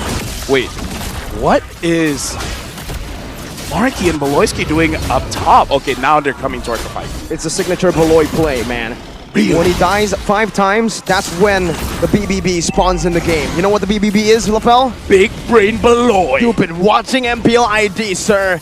And so has Onyx. Look at them. They know where Beloyski is going to go. But hey, they're so focused on Beloyski that they forgot about a boy, Niall, and Luke.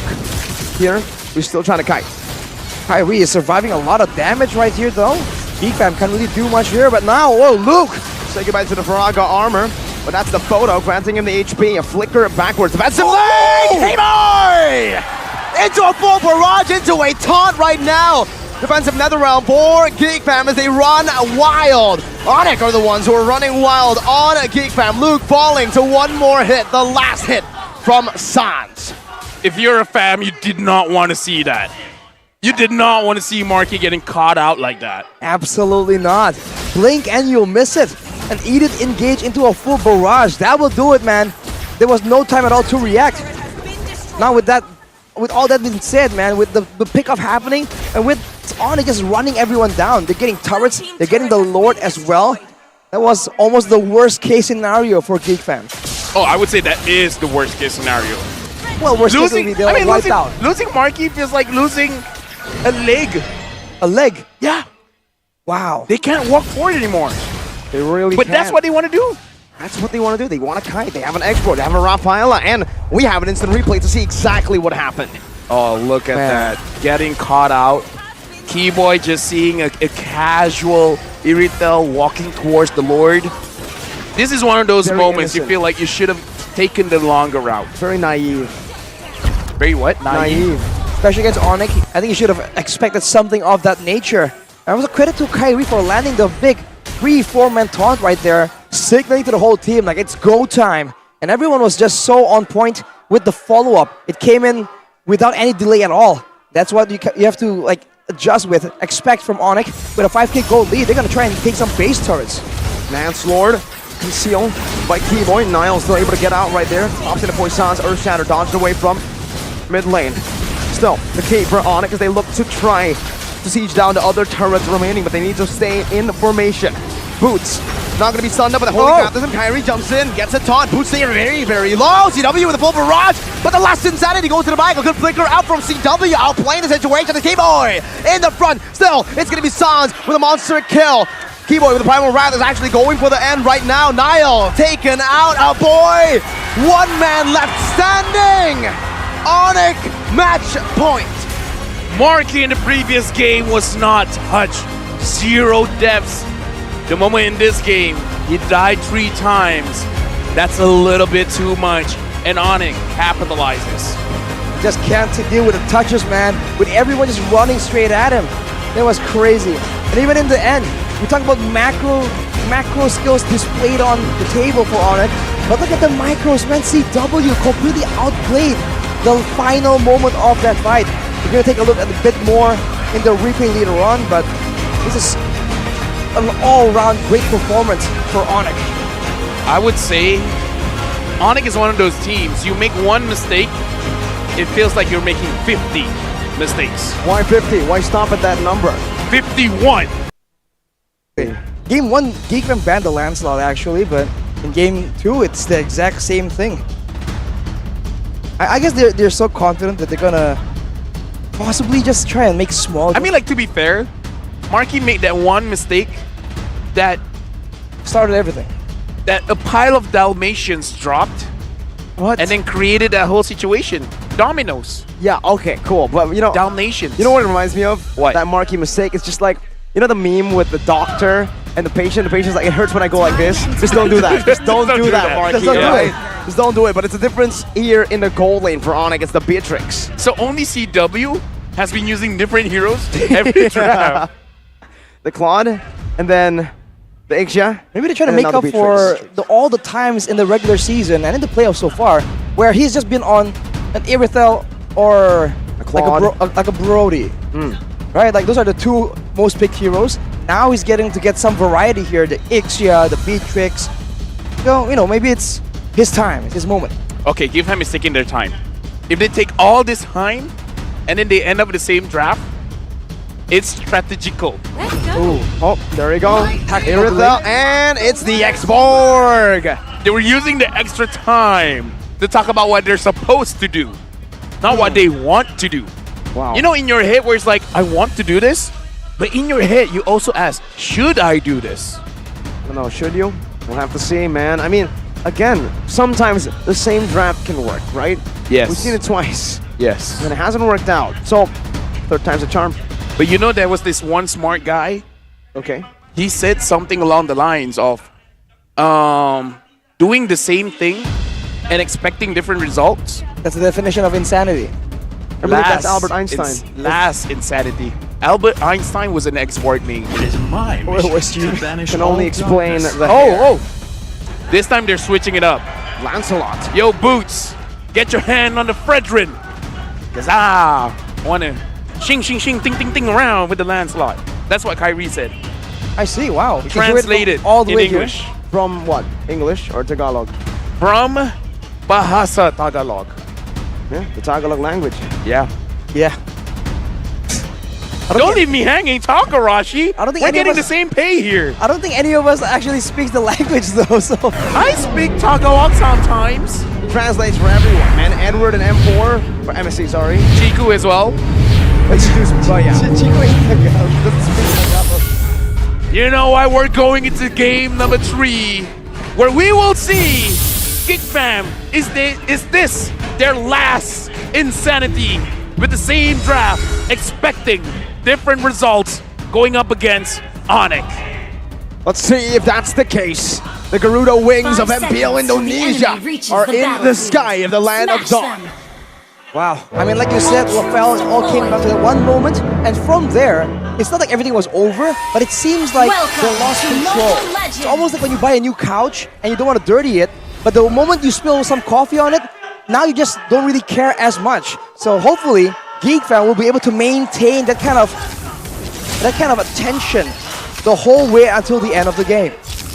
So far it's working. This Fredrin and the XP, I've been very, very vocal about saying, I hate it. Seeing louder, my friends. 'Cause I hate it. And now it seems like Kyrie doesn't. He wants to help that Fredrin as much as he can. The scary thing about a Lancelot is the fact that you can farm very, very fast. But going up against Sympaxia, you kind of want to do the same thing. And now Keyboy, is he getting caught? That's a 3-man gank onto Keyboy right now with an Earth Shatter, Oh. bringing him back with a Shadow Stampede, but he gets out with the Onward. And who gets it? Oh my goodness, the tick is not enough. Keyboy gets out with a Flicker.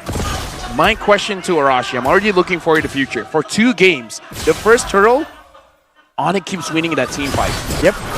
What does Geek Fam have to do different? Oh, but Kyrie, Oh my god, he gets the HP, gets the healing orbs as well, and Luke is able to survive. Oh, he burns him down! Under the tier 2! Wow! As a dominant laner in the hands of Luke. In the previous game, he wasn't able to find the same kind of success, but like Mirko mentioned, with Boots on the Fredrin, it's a whole different matchup. Especially without any real gap closers, any really way to really threaten the X-Borg. I think Boots is gonna be a bit on the back foot, as with the in line with the keys to victory for Geek Fam actually. I was asking how can Geek Fam win the team fight around the turtle? Perhaps taking Kyrie down is step 1. Now the turtle's up. they have some form of jungle domination, but they gotta make sure that Sans doesn't do too much damage, because I kind of feel like Sans does too much damage. It's a lot of damage all the way from the early game, but winning in the EXP lane also means that Luke can be more proactive, but Belorski, Good jiggle right now, but the Terrify connects there. And it's CW who picks up the kill with the Mirror's Passion. But it's a turtle traded up top by GeekFam. He was stuck between a rock and a hard place. a literal rock. Yeah. It's Sans like, in a rock. take damage from CW or Sans. He kind of took him. Well, I mean, Rafael, your question has been answered though. GeekFam has won. I love turtle Onyx, by the way. engagement. Onyx all the way. Absolutely. Yeah. So I kind of feel like in this game, Onyx is going to take it 3-0. Because when you want to curse cursing someone, subtly? yeah, you want to curse someone, you got to curse the strong teams. Oh, look at this. Well, look at that. Luke. Literally. Now getting ganked by 4. That's a splash. Oh, Netherrealm. Perfect time by a boy right now, but Kyrie's going to be able to find the puncture. And the Appraiser's Wrath. Perfectly timed. Niall walks out of the Earth Shatter, but now the Primal Wrath gets popped in by Keyboy as he takes the dash. A boy stampede! Oh! Keyboy still surviving. The Retry's not enough to take him down. The basic attack is there, but I don't think it's worth it to trade. A rover for a mid laner, a Phantom Execution, and even Niall here. Oh, gets the Holy Healing. There's a Baptism as well that lands on Sans. Oh, boots. No. He was trying to flex as much as possible on the elusive EXP lane Fredrin. But on the other side here, this matchup is a bit more dangerous, a bit more volatile for both parties. The Beatrix is always flexible, it can do a lot of things, but it's very skill reliant. If we can keep landing the spells like that though, it's going to be a tough time for Market. GeekFam, again, they were managed to get the first turtle, so that's already a good start for them now. But something that GeekFam has been doing is that they've been taking a very huge risk, and they haven't been winning those risks. Because it looks like it's a good opportunity for them to go in front and grab a kill. Every single time they do that, they get punished. I wonder, should they really change the game plan? Should they change their characters to be like, this is a bad engage, don't do it. This is one of those times where even I'm like, okay, maybe that's a bad idea. And when I'm questioning that, you know it's something bad. Okay, then I'll have to ask you, is this a good idea? The turtle, second turtle contest? Yes. Let's see. Mortality bombed by Luke. Keyboy with the onward. Getting Beloyski, but he's going to be able to flicker out there. A good baptism timed perfectly to Kyrie's Phantom Execution. As now it's Keyboy. So able to jump back with the Primal Wrath. Now Luke in the midst of it all with the Faraga armor. Jumps in Last Insanity. Comboed in. Appraiser's Wrath is there. Niall finds Keyboy. Boots is able to dash out. Now that's a trade. A jungler for a roamer. A trade that Onyx will walk away with a win. Now Bennett's Rage. Oh, what? Oh. See, I told you. The more you shouldn't do it, just do it. Well, that was... Actually, I have no idea what I'm talking That about was anymore. absolutely fortunate If for you don't know, GeekFam. no one knows. That's what GeekFam did. Shoutouts to all the no ones out there. You guys need it. Well, you guys also know that the predictions have not changed at all, but Kyrie! Getting gunned down by Marquis. Oh, Beloy. Oh! Keyboy! Again! With an Earth Shatter. Literally smacking down to the ground.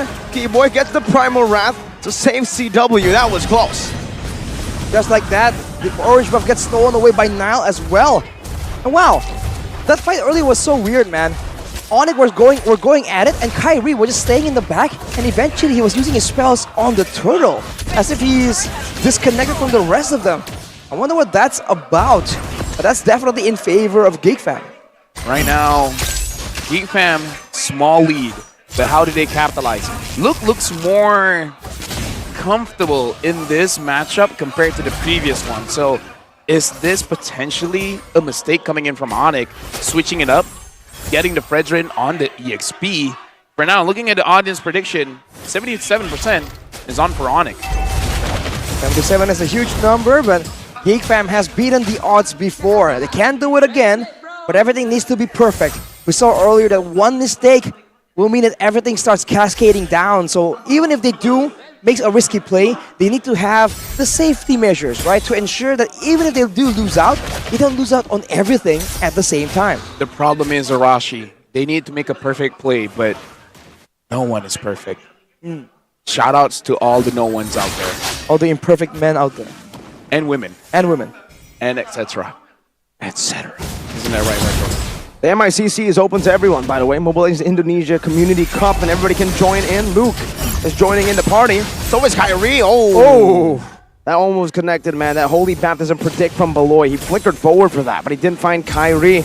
Only found Sun. Oh, CW gets a turret down below as well. Marky spotted now. Boots jumping in with the taunt. Able to lock on to below. He who still has the Holy Healing with Suns. Sealing away the Baptism of all things. Now he praises Wrath. Oh my god. Brilliant done by Boots. A 3-man taunt as well, but now he gets blown up. Boom. Bang bada bing, says Luke. The turtle still being contested. It's 1-0. What a cracker jacker move, man. That was. Just goes Shout out in. to Gani. Shout out to Gani. That's the kind of play that Gani would love to see. Going solo against 4 members. It's curious though that the rest of the team just let him go at it without trying to help even a little bit. And now GigFam make the play. That's a Primal Wrath, that's a Holy Baptism, and that's everything in the kitchen sink throne. Nibiru's Passion as well. The top of the damage cake. Speaking of cake, Boots here moving forward, trying to provide a little bit more vision for CW. And now they're trying to go for the turtle again, and now Luke has the Ice Queen wand. So Boots has got to be careful, man. As big of a cake you are, someone's going to eat it. Okay, why is cake correlated to Boots? Well, it's actually correlated to Frederick. Okay. He's a beat cake. Oh, that right there was a miss. No cakes. Ooh. Taunt right there, and Kyrie finds it with Retribution. Niall unable to win it. Phantom Execution to the back again, but it's not going to be able to connect onto anyone as Boy is able to kite back. Luke in the back with Niall. CW with Wesker, but now gets blown up. Good Nether Realm from San, stealing it away, buying a little bit more time, but CW loses it out. Keyboy, Primal Wrath there, taken out by Niall. Boots with the taunt, and now it's going to be Kyrie jumping in with the Thorn Rose, and a Baptism locks him down. He praises Wrath, not going to connect. Oh, the cancel! From the Shadow Stampede, and Kyrie meets his maker. What a back and forth fight, but Onyx losing 4 members. You almost never see it happen. LaFell was saying that you tried the same thing again and again. Are you going to find different results? Turns out it's quite different right here as GFM take a 3K gold lead and take all control over the game, over the tempo away from Onyx. I want to say one thing, but I don't want to jinx it. So I'm not going to say it. Good. If you want the series to go longer, LaFell I do. should stop. Oh, wait, I don't. Wait. I don't care? I don't know. What's the best response? I don't know, man. As long as it's entertaining, right? That's what you need to do, man. Come on, give us 5 games. So far, we have 2 games. Even though same picks, pretty interesting. Different results. Yeah, no one wants to go home early, man. No. Who wants to go still home young. early? You're young. I am young. Rashi. I'm old. Oh, I see. So this doesn't apply to me, but looking at the items right here, Sans has Cup of Destiny, the Lightning Truncheon, so a lot more burst damage. The issue is the targets he wants to go for are never really in front, easy to access. If he jumps in too aggressively, he does get punished as well. Marky actually opted to go for the GDS instead of the Malefic Roar here. Is that gonna come back to hurt him technically? No. No, I don't think so. I kind of feel like it's right because you're going up against a Lancelot as well as Sans with the Valentina. I feel like more mobility is better here because in terms of the damage, Luke is already doing a lot. True damage, so I don't think they need more. Holy Baptism. The flicker, Keyboy now going to be able to flicker out of conceal as well. Sans getting out as well. Shield Unity going to be used up. They have baited Geek Fam, but Boots is not tanky here. 3 levels ahead for Luke. And you can see just a few good hits. Boots is down to half. Hey, getting hit by fire, it's not fun. Definitely not. You get burnt. And Boots is feeling it. He's feeling the heat. Well, you said he was a cake, LaFell. Getting burnt makes the cake doesn't really taste good when it's burnt, so No, burnt cheesecake. What are you talking about? awful, man. So Boots now, he can't really be. What? Hold on. I know we're casting it. What? Blasphemy. What? Burnt cheesecakes are great. I don't know. I can't relate. I haven't tasted it. Burnt cheesecakes. You gotta let us try that. I don't think I've tried it ever. Oh, dude, you're missing out. All right, so is Boots a cheesecake? That's the question, right? Is he gonna perform well getting burnt like this or not? Because Geek Fam, man, they are taking control. Oh, deja vu. Oh my god, it's the same spot Yeah, it's too. the same spot. Oh my god. That was a deja vu moment. But this is not a deja vu moment. Kyrie's doing something different. Split pushing on the Lancelot, but he's got to be careful. Members are coming left and right. That's the puncture from Kyrie. That's now with the Shield Unity. And look at Geek Fam. They're just ignoring Kyrie. He sent Luke over to just match the push. I'm gonna be content just making that happen and prepping more towards the waves and how to use the next Lord instead. I think it's a great idea not to be strung around by a very mobile assassin, especially in the hands of Kyrie, the daredevil who escapes death again and again. But now towards the base, can Geekfam find something with their limited range? I would say Geekfam right now, don't overcommit. Let it be a lesson the previous 2 games. You're in the lead, stay in the lead. Don't give a chance for your opponents to fight back. Back to LaFell's mom's statement, don't push too hard. Boots taunt, not caught in the holy baptism. Still getting burnt down as Keyboy is attacking with an off angle. Able to actually distract them. Whoa, whoa, whoa! Marky with a nature. He knows that CW is gonna dash forward and look up top. Wow, wait, it's equal. Yeah, I would say just now it was a situation where you want to be safe than sorry. If the Wesker was there, if CW changed to Wesker, he could die. So I get why he used the Wind of Nature in that position, especially because what we said just now. Don't overcommit. When you're in the lead, stay in the lead. So Rashi, what should really Geekman be doing right now when they can't hard push against Onyx? The best bet is just play around the Lords, right? As we said, they were always trying to bait Onyx into something, but nothing's juicy enough to force them. Usually it's the base, usually it's a base turret, but if that's too difficult and they can't manage, they can go for the Lord, and the Lord will technically translate to base damage, the base turret damage, unless they really mess up the wave equilibrium. With Onyx defending this turret though, they could go for a flank, but that is a bit too risky. Boots with the taunt, that's the Paraga armor targeted down. Oh, he goes in for the last insanity. Loses the Paraga armor before it actually pops in. That's a photo, granting him HP. Boots appraises Rat, doing the same thing. Sustaining, but Keyboy is low. Lower than Geekfam's members. Right now, I hope Geekfam, they understand how strong their comp is in a prolonged team fight. The longer the team fight goes, the more damage that Luke is able to dish out. And you have a healer. You have the Rafaela. You don't have to force it out. Even if you have to poke them out, you have to push Onyx away from their objectives. Play like that. We have all night. The night is young. The night is still young. You don't have to force things. Oh, Beloy getting splashed. That's half HP. Oh, dodging away from the Holy Baptism as well. Fender's Apathy not connecting. Good feint by Geekfam. They actually baited out a few ults and even a conceal. Oh, Onyx now moving towards the Lord after clearing. Geekfam is going to be a bit behind in rotating towards the Lord, but might not even matter. I don't think Onyx has enough damage to really sneak it out from below them that easily. Now it's back to a team fight scenario. And as LaFell mentioned, Geekfam has the edge here. Look at Marquis halving now. No longer going through that bush. No. Lessons learned. Yeah, fool me once, shame on you. Fool me twice, shame on me. I got it right this time, Mirko. Oh, wait. Okay. Oh. You walked up there. Yeah, you did get it right. Oh, but Luke's taking a page out of Marquis' book in Game 2. Now Last Insanity, but he is a frontliner. He can actually afford to do that. Nile jumps in. There's only on to boost right now. There's a Flicker Holy Baptism canceling out the Earth Shatter. But it's Rage to zone them away of this choke point. But Geekfam has utilized a lot of ultimates for, to be exact. Onyx have more resources to play with. Luke doesn't even have the Faraga armor. He can afford it. Okay. Like I said, prolonged team fights is their way to win. Now they see Boots. Jumps in, but gets bursted down. The Holy Baptism not connecting, able to get canceled once again, but Last Insanity takes or gets rid of him. Now it's Geek on the chase. Keyboy jumps in, gets the on. Oh! Again! Keyboy finds it, and the mirror's passion by CW. Perfect positioning by what seems to be a perfect team. Sans with a recall and a few good splashes of damage in the mid lane. What was that? That's a feel-bad moment, man.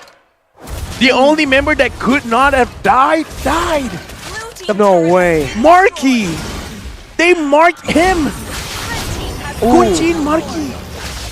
Oh, man. How did they do that? How did they pull off a perfect team fight with a 5,000 gold deficit? I think that was all Boots, man. He entered that fight with less than a quarter of his HP. Sacrifice. And he was able to bait everyone in. Here's a replay right on cue right here, LaFell. Look at this. Now Marquis is low. He's moving forward. Look at CW here. How does Keyboy find it? Look. It's the snipe. What? Wait. Whoa. It looked like it went through Luke. Dude. I think Keyboy stunned him up, and the Renner's Apathy and a single Renner shot just takes him out.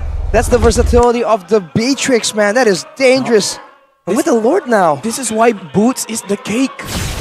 Yeah. He makes GeekFam want to eat him. And then they punish. You get the cake and you want to eat it too? Because he's been burnt, man. Lapel. That's greedy. Well, that is Beloyski's old name, Greed. Oh, hey. Kyrie in the back with a flank right now with a puncture as well. On to Beloyski, taking a low. The ex-teammate, Holy Baptism, used up, but Kyrie dodges away from it with a Thorn Rose as a base turret cracked. They have used up the Nether Realm though, with the wave moving in the mid lane. Now Oni can go for a fight without the Nether Realm being an issue.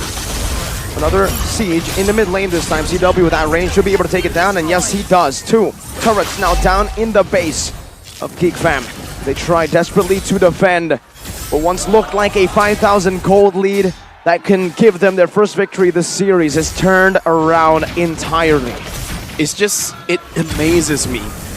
The moment Marquis dies, the entire game shifts. How big of an impact could one player be taken down, and then all of a sudden, it really doesn't matter what happened the entire time.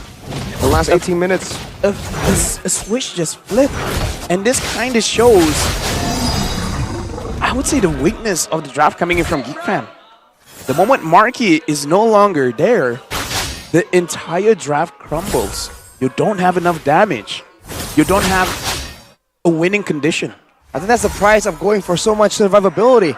You have the Nether Realm, you have the healing, but well, with the mid laner being a quote-unquote utility laner, of course he's still going to do a lot of damage when everyone's clumped up together, but if that doesn't happen, this is the problem, right? Oni will take out Marquis, and if he's not around, they can just spread out, and a boy is powerless to really stop them, especially with the beefier members with high mobility, like the Edith, like the Lancelot here from Kyrie. How is the Fireman supposed to stop him? Hey, here's the thing. GeekFam can still win this. True. As long as Marquis doesn't go down. He has to go up. But not too up that he gets caught. Up enough. He has to go middle. And then like do enough damage, but be safe enough to deal damage. Don't get caught. Right. But that's kind of not his choice. It's all on Keyboy. Keyboy forces the situation. Also on GeekFam to protect their main damage dealer. They have the tools available right here. They've just been using it a bit too aggressively. It's almost like Onyx has been lulling them into a false sense of security where they're moving back and forth, and earlier Nether Realm has been used, Holy Baptism has been used, but now Marquis! They're able to survive, and that might just be a bait. Nile goes into the back line with the shield unity. Boy dives in deep as well, but CW is able to flicker out. Luke! Flickering forward, last insanity. Marquis has baited Onyx, and Kyrie is running for the hills. A boy! What? A Thorn Rose by Kyrie. Holy. What? What's that reaction speed? Exactly. Ooh. They're still in it because of that play. That was also a good Nether Realm plays down by Sans. Now Kyrie picks up the purple buff. The Lord is still quite healthy. Onyx can still play this out without a goal laner. Can they do it though? Dude, just look at Marquis. If Marquis gets caught, somehow they will lose this Lord. Keyboy Earthshatter. Luke dodges away. Beloyski taken to a quarter of his HP. Meanwhile, Look at Kyrie. look at the angle that Kyrie has on GeekFam. Luke again, spraying down with that fire. Holy healing, granting him a bit more in the Faranga armor department. Nile, shield unity used up. He knows where Kyrie is. Spotted out. Lord knocks up Beloyski. Nile with a shield unity jumps in forward. That's a Holy Baptism as well to help him out. Now it's going to be Kyrie with a Thorn Rose and Boots jumps into the midst of it all. Nile with a Retribution. No, what? It was a kill. Kyrie got the Lord. What? Now Kyrie with a Immortality. He buys it in time as he swap it. Oh my God! No way! No way! Kyrie! What? The God in the jungle. Never doubt this man. What? That deserves a moment of silence. What did we just witness? He stole the Lord. He won V4 Immortality. He bought it and then he swapped it to the Winter and then he Thorn Rose and then, man, people always say, why do you yell Kyrie so much? What the heck do you want me to say? Kyrie! What the hell was that? That was almost unfair. Fighting against What the Kyrie hell? feels unfair. What is that? What is that? What? Explain. Arashi, the analyst, is baffled. He's speechless. flabbergasted. How? How do you explain that?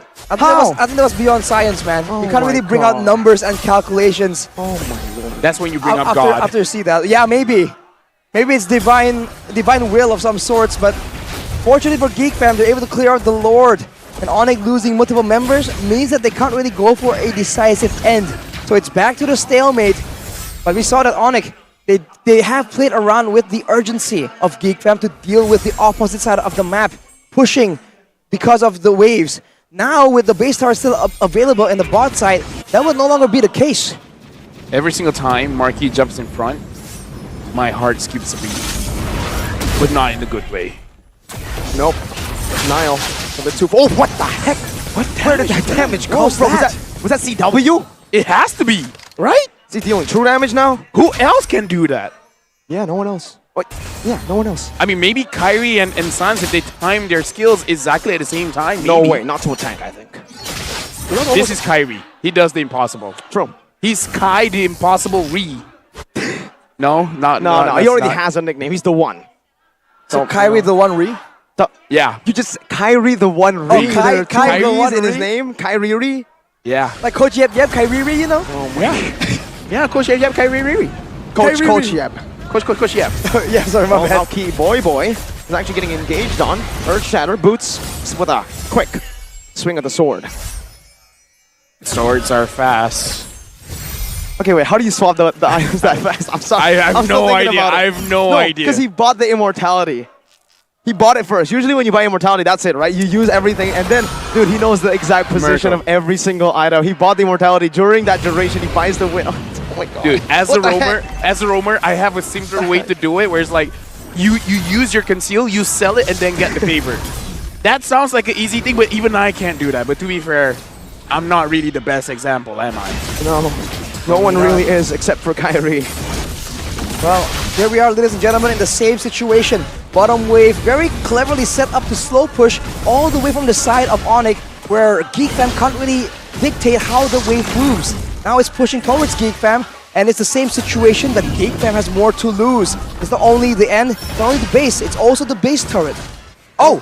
Onward, onto Luke. Oh, that's a full collapse. And yes, the damage was indeed CW on this Renner. That's surprise damage. Oh, it's an Earth Shatter onto 2 members right there. The taunt is able to buy some time. Keyboy jumps into the Primal Wrath now. Holy Bath is not connecting. CW still on the Renner right now. Zidimir patching, connected to the back, but Keyboy loses his life. Sounds of the splash. Boot still tanking. Onyx lose 1. In the team fights, Geek Fam is looking good, but they use a lot there. They gotta wait it out, but waiting it out in this situation never feels good. You're always anxious when the side minions are pushing hard. The minions are doing a lot of work here. So even Geek Fam getting a victory, it always feels like it's not enough. And now Kyrie, he's in a flank position and he got caught. Yeah, you wanna reiterate? I forgot it's Kyrie. Caught in quotation marks. But now with Marquis on the other side of the map though, there is a bit more of a window, but even in the previous engagement, they were still unable to take out Luke despite all that. Kibo is up in 20, so Geek Fam definitely want to take advantage of that, but here's a problem. Lack of engage. Boots is getting chunked quite low. Poloisky. Now that might be a catch. Never. Yeah, okay, Oh my let's not God. use that word against Kyrie. How? Alright. Keyboy's respawning, and Geek Fam, the entire duration of that death has not amounted to anything much. I would say Kyrie got touched. That's all you did. You touch him for a bit, and he gets out. And then now, the Lord is playing a dance that the Lord doesn't want to be involved in. Look at how low Boots is. How do they make this work with Boots that low? Onyx has a way. They always have a way. We'll come down to one moment right here, but I really feel like Geek Fam are the ones taking it slow now. The bottom wave is pushing for them, and now Boots goes in! Flicker taunt, that's a sacrificial play. The Advanced Rage connecting to the back, but Niall is doing the same to CW, who's now going to be 1 HP and now taken out. Even Boots has fallen. Geek Fam with a win, and this might be it. An Evolved Lord at the 26th minute. This is a good opportunity. The Lord is up. 50 If a seconds. boy has his nether realm, by the time the Lord comes into contact with the base, they might be able to force it out. But don't clump up together. The Earth Shatter will shatter your world. He will knock up everyone. Carry by the melting core for additional damage. He jumps in forward, gets Chunk Shield Unity and the baptism. That's Kyrie down. The Geeks have done it here. Keyboy in desperation jumps in, a Primal Wrath and even a desperate Winter Truncheon Immortality play will not do it for Onyx. Geek Fam have fought, and they have fought their way to a one-game win in this series. It's not going to be a clean sweep. For Geek Fam, this may seem like insanity, but it's not the last insanity. They're able to push forward. Will this be another reverse sweep? Reverse sweeping 2 kings in the same playoffs? Is that even possible? Do we even dare imagine that possibility? I do dare to imagine. Yeah, I was about to say, what do you do? Well, we always said that when Onyx loses, they come back in even more terrifying shape. They're like Super Saiyans. Exactly. Now with one loss here, are we finally going to see a drastic change in the drafts? No. Are we going to see the exact same thing, more or less? If it's not banned out, we're gonna use it. We used it after a loss. You think we're gonna change after a win? We're having Irithel this time around, same as the last 3 games. And an addition in the XP lane. The Terizla was left open. They go for that now. Yeah, the Terizla, it's great team fight prowess. But I wonder what Onyx is going to pick up for their marksman. You're in the wrong future. I am. Different multiverse. Irithel and Lapu Lapu for better flexibility in a fight. For Onyx though, in game 1, this was the exact same draft, but they have a Claude. Without the Claude now, what's it gonna be? I mean, the Lapu Lapu pick is preemptive. No matter what CW plays, it's gonna be hard to catch him. Lapu Lapu can. Even if Lapu Lapu doesn't get the kill, I would say post 50 minutes, as long as you just push CW away, there's always a chance. As long as he zones him away, huh? As long as Marky stays alive. That's the only thing. And I feel like Luke is very much willing to sacrifice himself. They basically are saying here that if you're gonna dive anyways, we're just gonna get sustained. We're just gonna try to cover fully for the Ixia. I don't know, man. I'm still feeling Onyx. You're still feeling on I'm it? still feeling Onyx. With Not the that way, drafts? but as Even in, like, with the Ixia? yes. Interesting choice. Because I am also still on it. I You feel like feel the- Onyx? I hope production heard that. I think they do. Well, we'll see if that is confirmed, but I think the Lapu Lapu was the only real trouble for the Ixia, so I don't know. Then Luke needs to do something crazy, something really creative if he wants to make that window of opportunity open up for his team. The window to a reverse sweep will open up if Geek Fam can drop Onyx again for this game. We're going into the land of dawn. Can Geek Fam do what has been taught to be the impossible? Dropping another game from Onyx. Smash them. Another reverse sweep in the making for Geek Fam if they are able to successfully take game number 4. But for Onyx, To Mobile the Legends. deal, the mission stays the same. One more game. Well, even the opposition technically stays somewhat the same, so the question is, with Geek Fam learning so much, improving their execution in all these games, Onyx has seen most of what Geek Fam can do on this composition, except for Luke. So we'll see if they can try and use that to their advantage, predict maybe, analyze some tendencies for Geek Fam to move a certain way. Honestly, we have to look at the setup for Luke here, because one common thing that a lot of Lapu Lapu players have been doing is have the Rupture and then build damage early so that you can have a very, very big impact. If he goes for a lot of defense here, it's not going to be looking good. And yet, oh no, he's going for defense here. Wow, Lapu Lapu Mixed feelings a bit. I was hoping that he has the Rupture so that he could punish Boots early. He could get a solo kill, but now... with more penetration. Yeah, exactly, yeah. But he went with the Festival of Blood and the firmness. He fully intends on just being tanky and doing decent amounts of damage. Wanted to dive in the back line and stay alive long enough for his team to finally get the job done. Still a very slow-paced game at this point. I want to talk a little bit about the matchup again. We saw this earlier in game number 2, I believe, the Ixia pick. but it still remains the same, right? For the Ixia here, needs to play safe, has the advantage when it's a pure 1v1. In the previous game, it was against the X-Board. No one is diving on that Ixia except he's using the last Insanity. But this time, there's a Lapu Lapu. That's going to be a big game changer. Isn't that right, Arashi? You're the analyst. Absolutely. He is the only real big X factor here.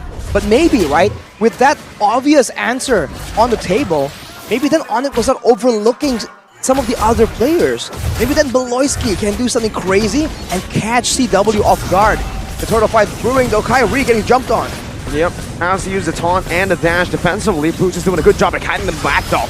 Luke, Brave Spider to the back right now. Sans, Brave Spider again, that's a flicker and a stun, but that's not going to be able to connect right now. So Last Insanity is going to be tanked fully by the 8th Beard in the Realm. Good timing on the Earth Shatter, and that's first blood for Sans, who's still on the Brave Spider now, dashing forward to the back line. There's a taunt as well, and it's a double for Sans. It's an Earth Shatter and an Appraiser's Wrath. It's an all-out win for Onyx as Niall is left all alone, basic attacked and taken out.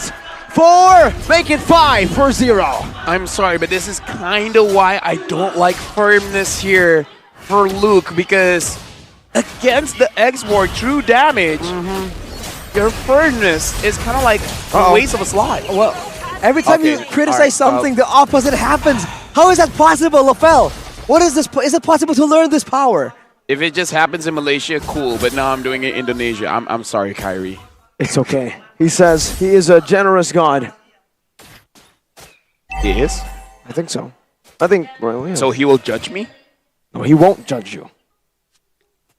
We will be the judge tomorrow for the English auditions. Shout outs to the people going tomorrow. And CW is able to secure the gold crab here. We got to see how this whole thing really transfers, because it's going to be a matchup between the gold laners, because as long as Marky doesn't die, it's going to look good. Same can be said for CW. If CW is untouched, GigFam, I don't see them winning a lot of the team fights unless Marky can free hit him. That's a big question that we've been kind of talking about, but you said that the Netherrealm, keep going to the old name, but the Netherrealm can really deny most of the damage coming in from the full barrage. So, will that still be the case? Or if Onyx, with this composition, with the Last Insanity, can they delay and maybe bait it out using the Last Insanity and then go for the full barrage? Or go for the full barrage and then the Last Insanity?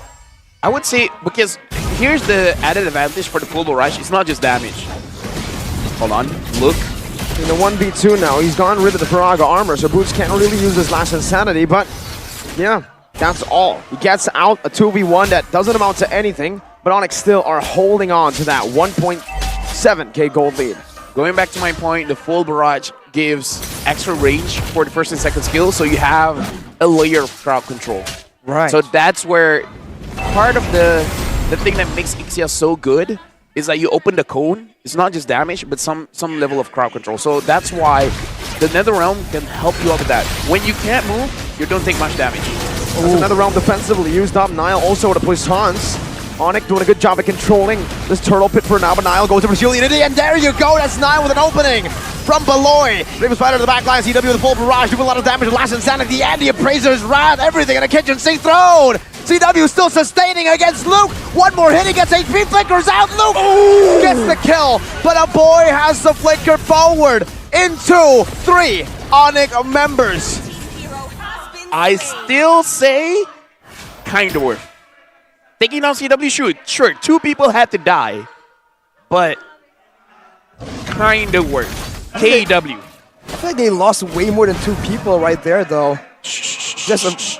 All right, then we didn't see it in the end, doesn't count. No. Gold differences by UBS Gold, though. This is where we can see that there is indeed a gold difference, but Marky is still on top, showing again that he knows where to find resources, even in the toughest of games. Keyboy, though, really outperforming Beloy here. And that's never a good sign, because both of them are always proactive, always making plays, and if Beloyski fall behind, Keyboy can just take control. Beloyski, when he falls behind, he's kind of moving forward. Speaking of moving forward, Keyboy's moving backwards. Obviously, there's a full barrage there, placed down, both Keyboy and Beloy. These 2 roamers will have to respect one another, but that just goes to show you the power, right? 4 members had to back away from 2. No dive possible against this Ixia. And we can definitely see the potential of the Lapu Lapu pick here.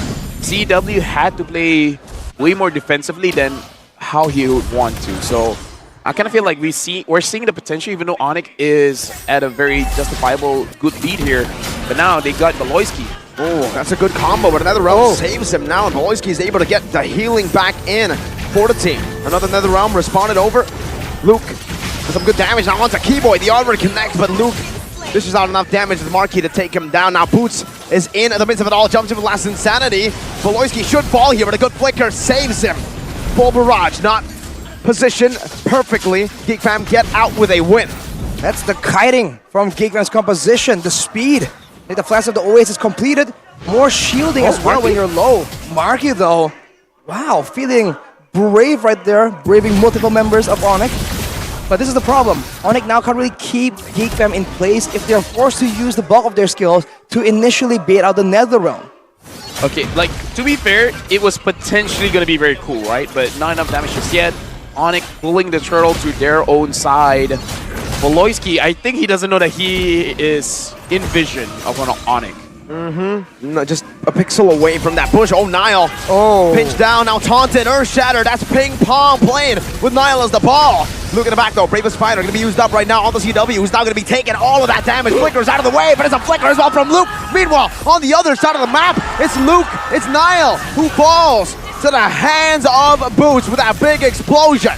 Am I allowed to say if he has a teeny bit of penetration, he could have gotten that kill? I think you are completely justified to say that, LaFell. Man, that's a great take from you, and it's really showing dividends in this game. For Onyx, though, this is a great situation, kind of, because unlike last game, GeekFam has always been solid, and they're always clumped up together, covering each other. The GeekFam unity, Mirko and Gunny dubbed it. But in this game, with Luke jumping in so aggressively every time, it's almost like there are two fronts for the fight.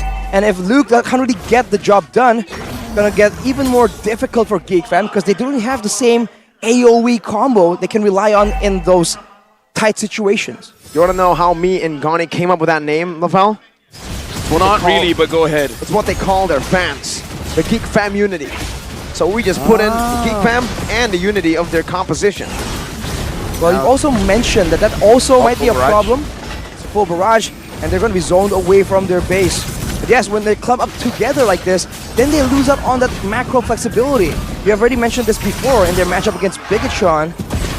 Was it Bigatron? Yes, I believe so. Oh, Boots getting pulled back in. Last Insanity used up offensively. Now that's a flicker. But it's another round to save Boots. Now Kyrie is caught.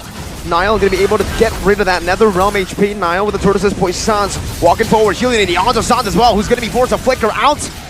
Luke has used up everything on that Bravest Fighter, and Onyx are at low HP. Primal Wrath used up by Keyboy to try to deal some damage. That's a good stun on the two members of Onyx. But both of them disengage.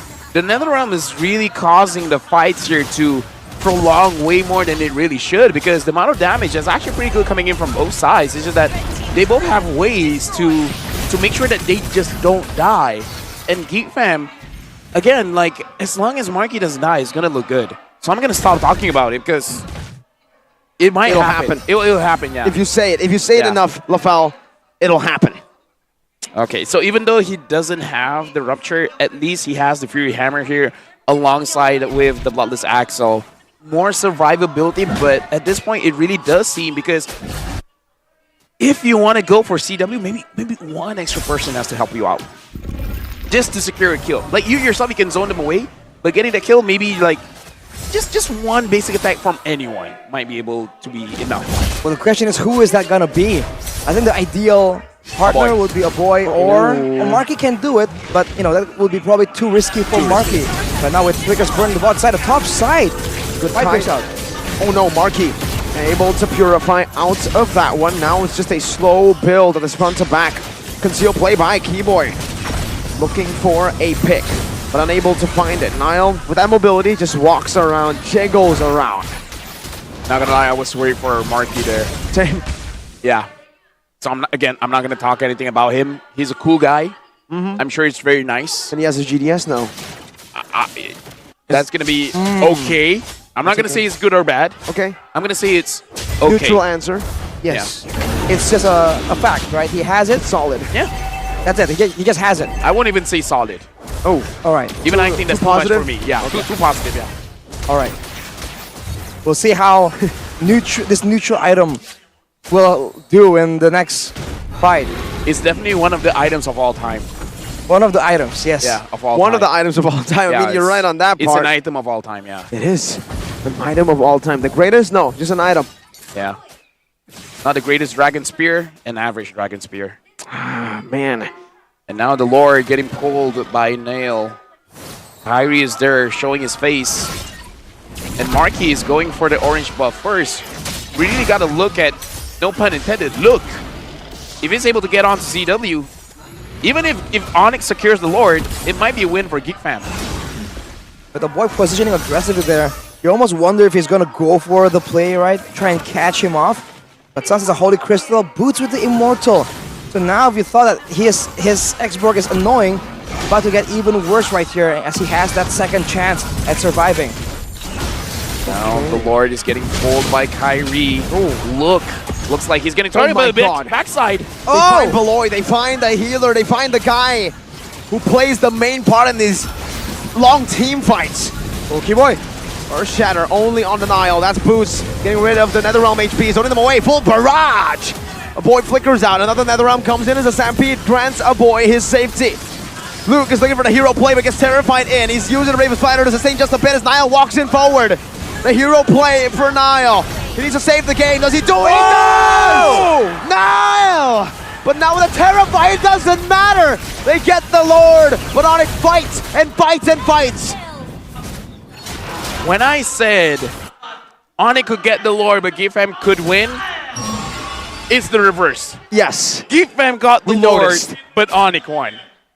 Man, What the heck is wrong with you? I swear, man, I can't We talk. come here to invite you as a guest. Dude. Now you're cursing our defending champions Dude.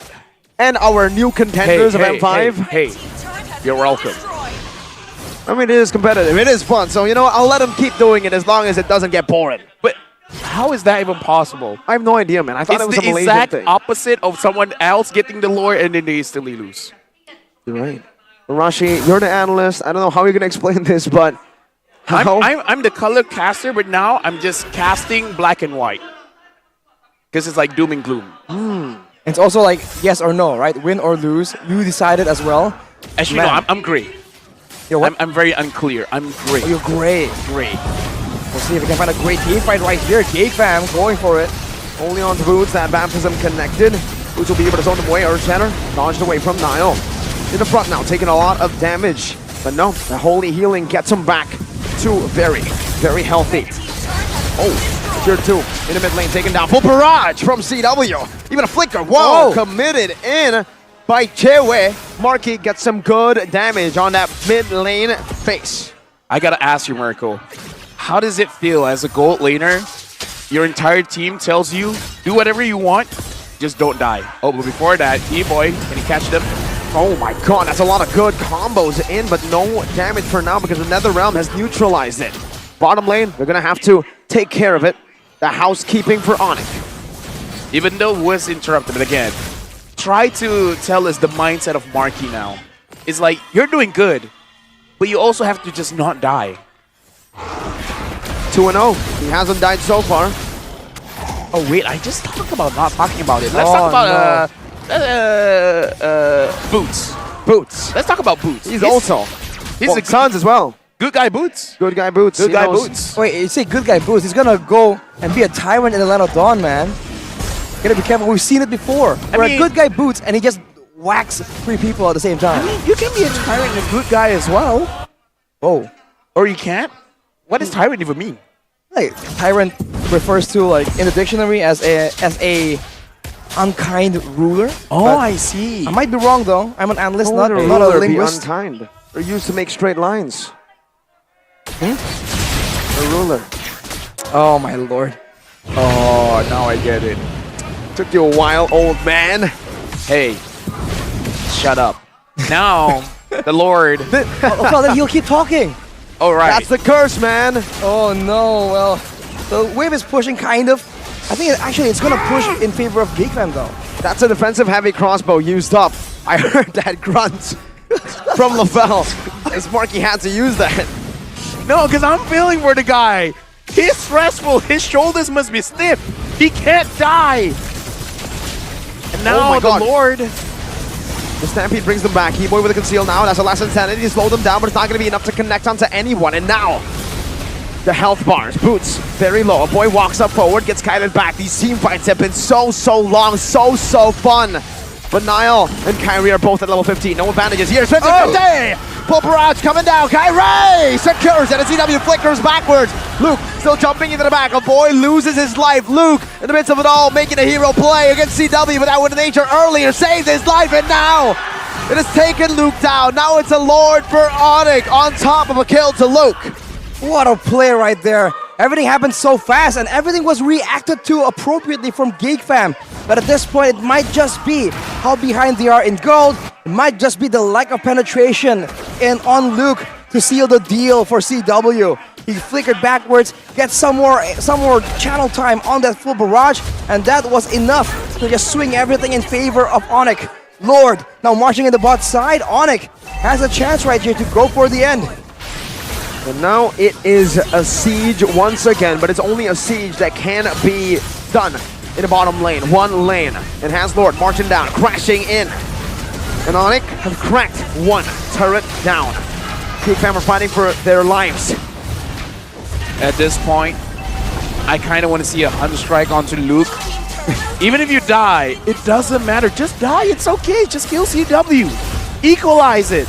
That 1-for-1 trade feels like 1 in a million. If he goes for it, it's definitely worth it. But with the mid tower defended, Onyx goes harder on the second. First shatter, full barrage. That's another realm to grant them another HP bar, but the boy is going to be caught right now. That's insanity by Boots! Onto Beloy, just loses the immortality. Kyrie's tanking it up right now. The Bravest Ladder gets used up as well. Boots loses the Faraga armor and now gets shut down. Kyrie running. Shield unity by Niall. Sans bothering with the truncheon earlier right now. That should be used in this fight right now, but Kyrie, oh my goodness, will be taken out by Luke with a redemption play. Hey, you know what? Luke can add a key to his name, Luke Key, because he's the key to winning this game as You well. were going to say he's lucky. Lucky. Look. That might have worked better. Exactly. I should have thought about that.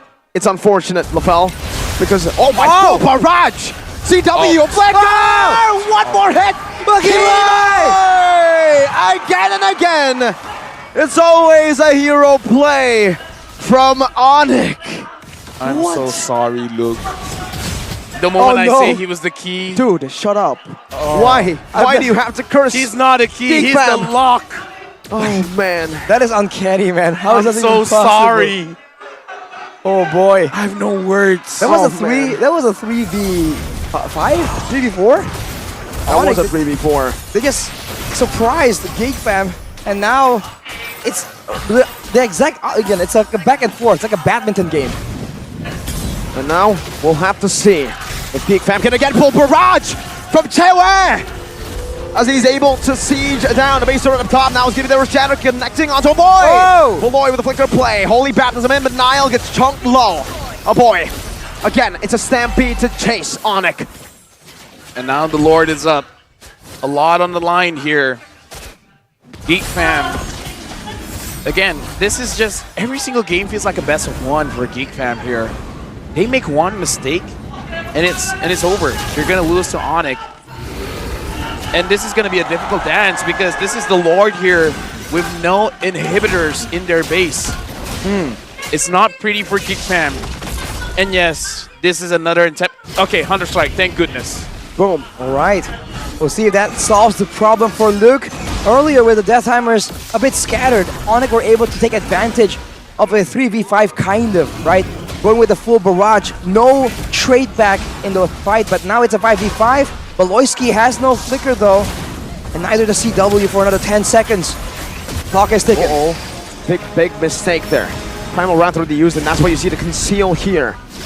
A boy using this to get some more of a position, but Kibo used the Primal Wrath to get back to full HP. That's gonna be Luke chunked. Let's see the battle. Niall knocked up, taunted up right now. It's asking the Earth Shatter and the full barrage again from CW. Luke not able to find it. Kyrie gets the retry, and the Brazers round, but he loses his life to members. It's Kyrie and Niall Who gets taken down? Oh my god, no. Oh, Sans made a Buys the mistake. immortality. Sans baits it out. CW with a flank onto the back. The Holy Baptism is there. A boy pulls Sans back. He gets the kill. CW's chasing a boy. But look at the other side. Keyboy versus 2. Dashes forward with the onward. Now Marky can do it. Oh, bottom lane is CW who wins it. But now it's a 2v1. Making a 3v1 with a boy. Wait, hang on a minute. CW is the only one left. The Lord is alive, but a boy is back due to the passive. We talked about this Okay, earlier. Alright. Alright, doesn't seem like they're going to go for an end. Yeah, so for now, Geek Fam has bought themselves time, which is looking very good. Because even though Onyx has a 5k gold lead, wait, Marky and Beloyski, are they trying to force this out? They don't even have minion wave, so probably not. With Kyrie spawning, that is definitely dangerous. But Onyx could have just walked away. Sans went for the bait play. And I mean, if it worked out, that would have been another Gila Sans moment. But man, with the stakes this high, right? He just went for it. I guess that's the good thing and the bad thing about Onyx. They just go for it, no hesitation. I would say that's a very rare mistake coming in from Sans. It's almost like he knows Geek Fam will do something to him. So he used the winter and is like, oh, wait, it's a pause. It is a pause. That winter literally grants you an in-game pause. And then an immortality. So does it everyone again. is using winter. Now. Now they are. And we finally get a break from the high, All right, time to order super grab high food. action. To order food. Grab food? Grab food, you want? Oh, yeah. I could use some food right now, definitely man. use some grab food. Yeah. Getting some airtime in the fight in what is potentially the final game right here. Marky Ara, please. Wow. Marky Ara, please. I have a Helker voice, but I think I can do the ara ara. Go ahead. Ara. Not bad. I expected something worse. Yeah, something worse. That's not bad either. I thank expected you. like you to meme it out. Oh, nah, fam. When it comes to the ara aras, you it's take it gotta be seriously. legit. It's gotta be legit. Era. Well, look at that. Ayang aku nonton playoffs dulu ya. It's telling his girlfriend, his partner, that he's gonna be watching MPL You're playoffs assuming, first. girlfriend. Oh, could just be a friend. You're right. It could just be a friend. Could be anyone actually. Could Let be me just you, say Rashi. the statistic for MPL Malaysia, we're having less and less single audience. You coming in single, you live with a couple. Wow. Because they're always like, if this team wins, I'm gonna confess. Oh wow. And the confession works.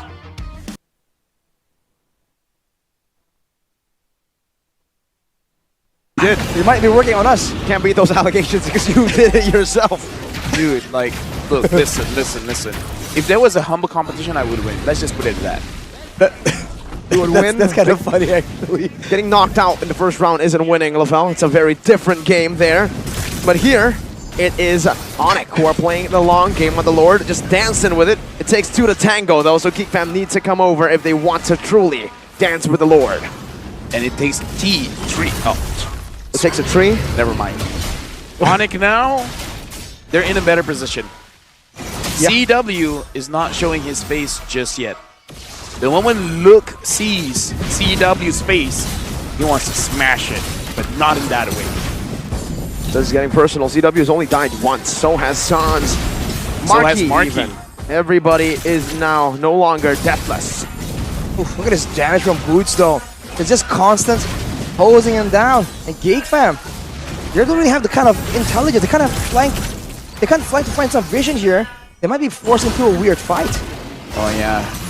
In a certain situation, every fight is weird. And now the Lord has been resetted because they're like, it's not weird enough. It's not weird, fam.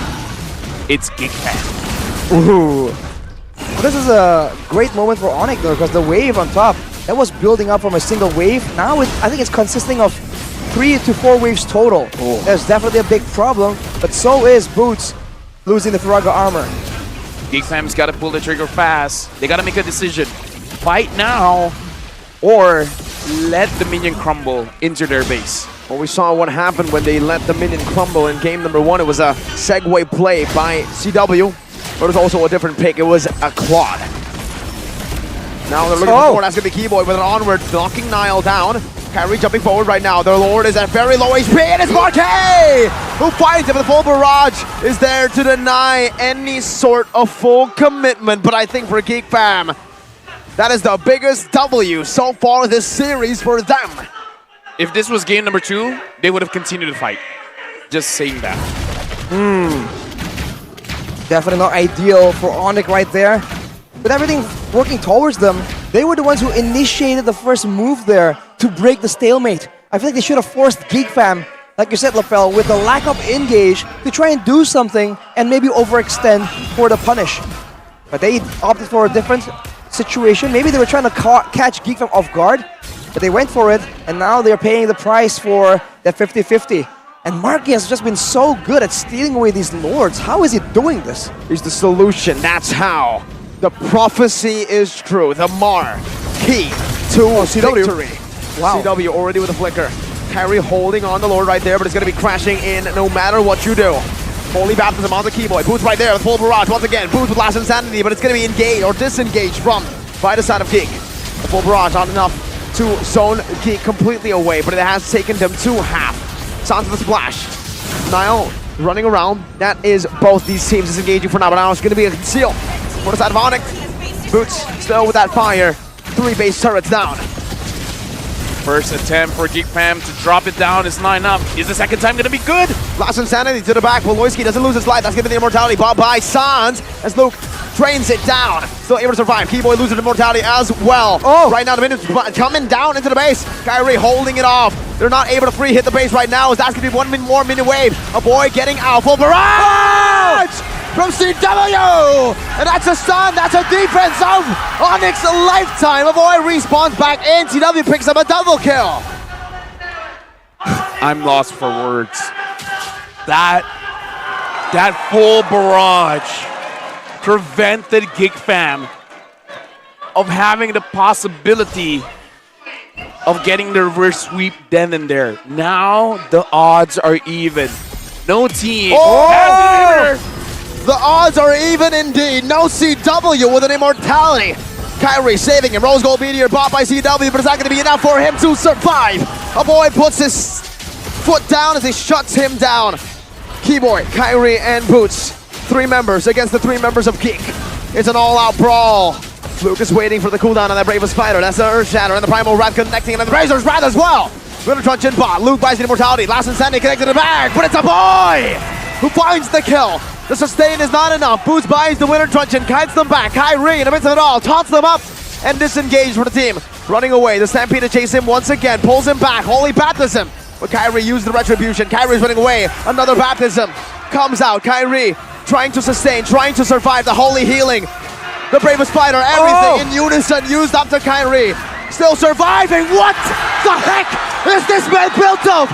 Kyrie, the god in the jungle. I'm sorry, if you do that with Lancelot, I can wrap my head around it. What the hell? That's not even an assassin. What a god. Psycho Fred in the building. What is that? That Kyrie is unfair. He's the one. He's the unfair one. Man, Onyx did lose several members right there though, so Geek Fam gets a free Lord. But you just don't feel like it's a guaranteed win even now. It's unfortunate that earlier CW got caught out there. That was weird, man. Beginning with the base defense, he moved forward too far and flickered backwards. With this pause, Mirko, how does Kyrie keep doing this? Dude, I don't know, man. How? I don't know. Dude. Every time I think about it, I'm like, it can't possibly happen again, right? You're not on a lance. And MSC, I'm like, yeah, I mean, you're getting chased by 4 Echo dudes, right? You're surely gonna die. Surely. I even said it. There's no way you escape from this guy. And then he's like, shut up, Mirko. If you do it once, Cool. Maybe if you do it twice, yeah, that's great. 3 and on a veteran. And on different tournaments. Oh my god. World Series, SBS, don't forget. SBS, Oh my god. this MSC, MPL. guy. Now what? I don't know, man. Even oh my god, the M series. Do you remember the Hayabusa? that's why, oh my that's why god. I was talking World Series as well. Oh my, I forgot about that. 100% should have died. Kyrie, Shout outs what to Naisu. He was casting Yeah, that one, and he he was like, I was so glad I was casting that game. What's Nisu's line? I remember it vividly. Wait, how is he doing it? You know, it's not a good idea. Maybe that reminds me of that saying. There's an African proverb that goes, "A child who isn't loved by the village will burn it down to feel its warmth." Here's the thing. Even if you're cheated on, Wait, Wait, wait. We were talking about pain from Naruto.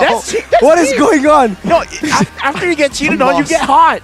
Huh? Ah! What the heck? What is going on? Well, you know what? You know, there's one thing for sure. Boom! And it's the start of the game. Oh, what? Oh, is it the end of the game? Full barrage once again. They're all in the range. NCW is using the full extent of it. The Lord's down. The Lord's down. I repeat, the Lord is down. Only Kyrie down below. Flicker forward. Keyboy with a flicker defensively as well.